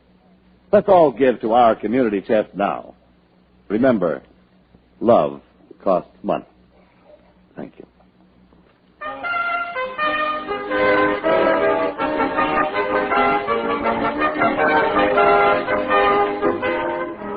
Say, Riley, would you help me make a test? Well, sure. Okay, Mr. Wellington. Now, here are 3 glasses of beer. Yeah. Now, I want you to taste the beer in glass number 1, then taste the beer in glass number 2, and then in number 3. Oh, I'm going to like this. Oh, that's very good. That's nice. Oh, yeah, okay. Now what do I do? Tell me which beer you like the best. Well, they all taste delicious to me. I can't tell any difference. Gee, Mr. Wellington, I hope I didn't spoil your test. No, you didn't. That's exactly what I hoped you'd say. You see, these 3 glasses all contained Pabst Blue Ribbon. I had 3 bottles flown by air. Number 1 from New York City, number 2 from Miami, number 3 from San Francisco. I just wanted to prove that wherever you buy it, east, west, north, or south, Pabst Blue Ribbon is always the same. The finest beer served. Anywhere. Your taste will tell you why. enjoy the life of Riley with Pabst Blue Ribbon beer. Whenever you take a taste of it, you give it a hearty cheer. Again and again and again and again, it's Pabst Blue Ribbon you'll buy. Again and again and again and again, your taste will tell you why. So enjoy the life of Riley with Pabst Blue Ribbon beer. With Pabst Blue Ribbon beer.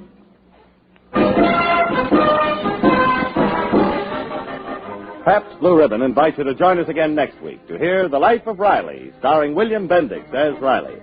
Tonight's script is by Reuben Shipp and Alan Lipscomb. Music is by Jerry Fielding. Mrs. Riley is Paula Winslow. Figaro Odell is John Brown. Babs is Barbara Eiler. Junior is Alan Reed, Jr. Consult your local paper for the correct time for The Life of Riley show on television over NBC every week. Produced by Irving Brecker by arrangement with Universal International Pictures. Now releasing Sword in the Desert, starring Dana Andrews and Martha Torrance. The Life of Riley is brought to you by the Pabst Brewing Company of Milwaukee, Wisconsin, Newark, New Jersey, and Peoria, Illinois. And sent your way with the best wishes of Pabst Blue Ribbon dealers from coast to coast. Jimmy Wallington speaking. Next, it's the Jimmy Durante Show on NBC.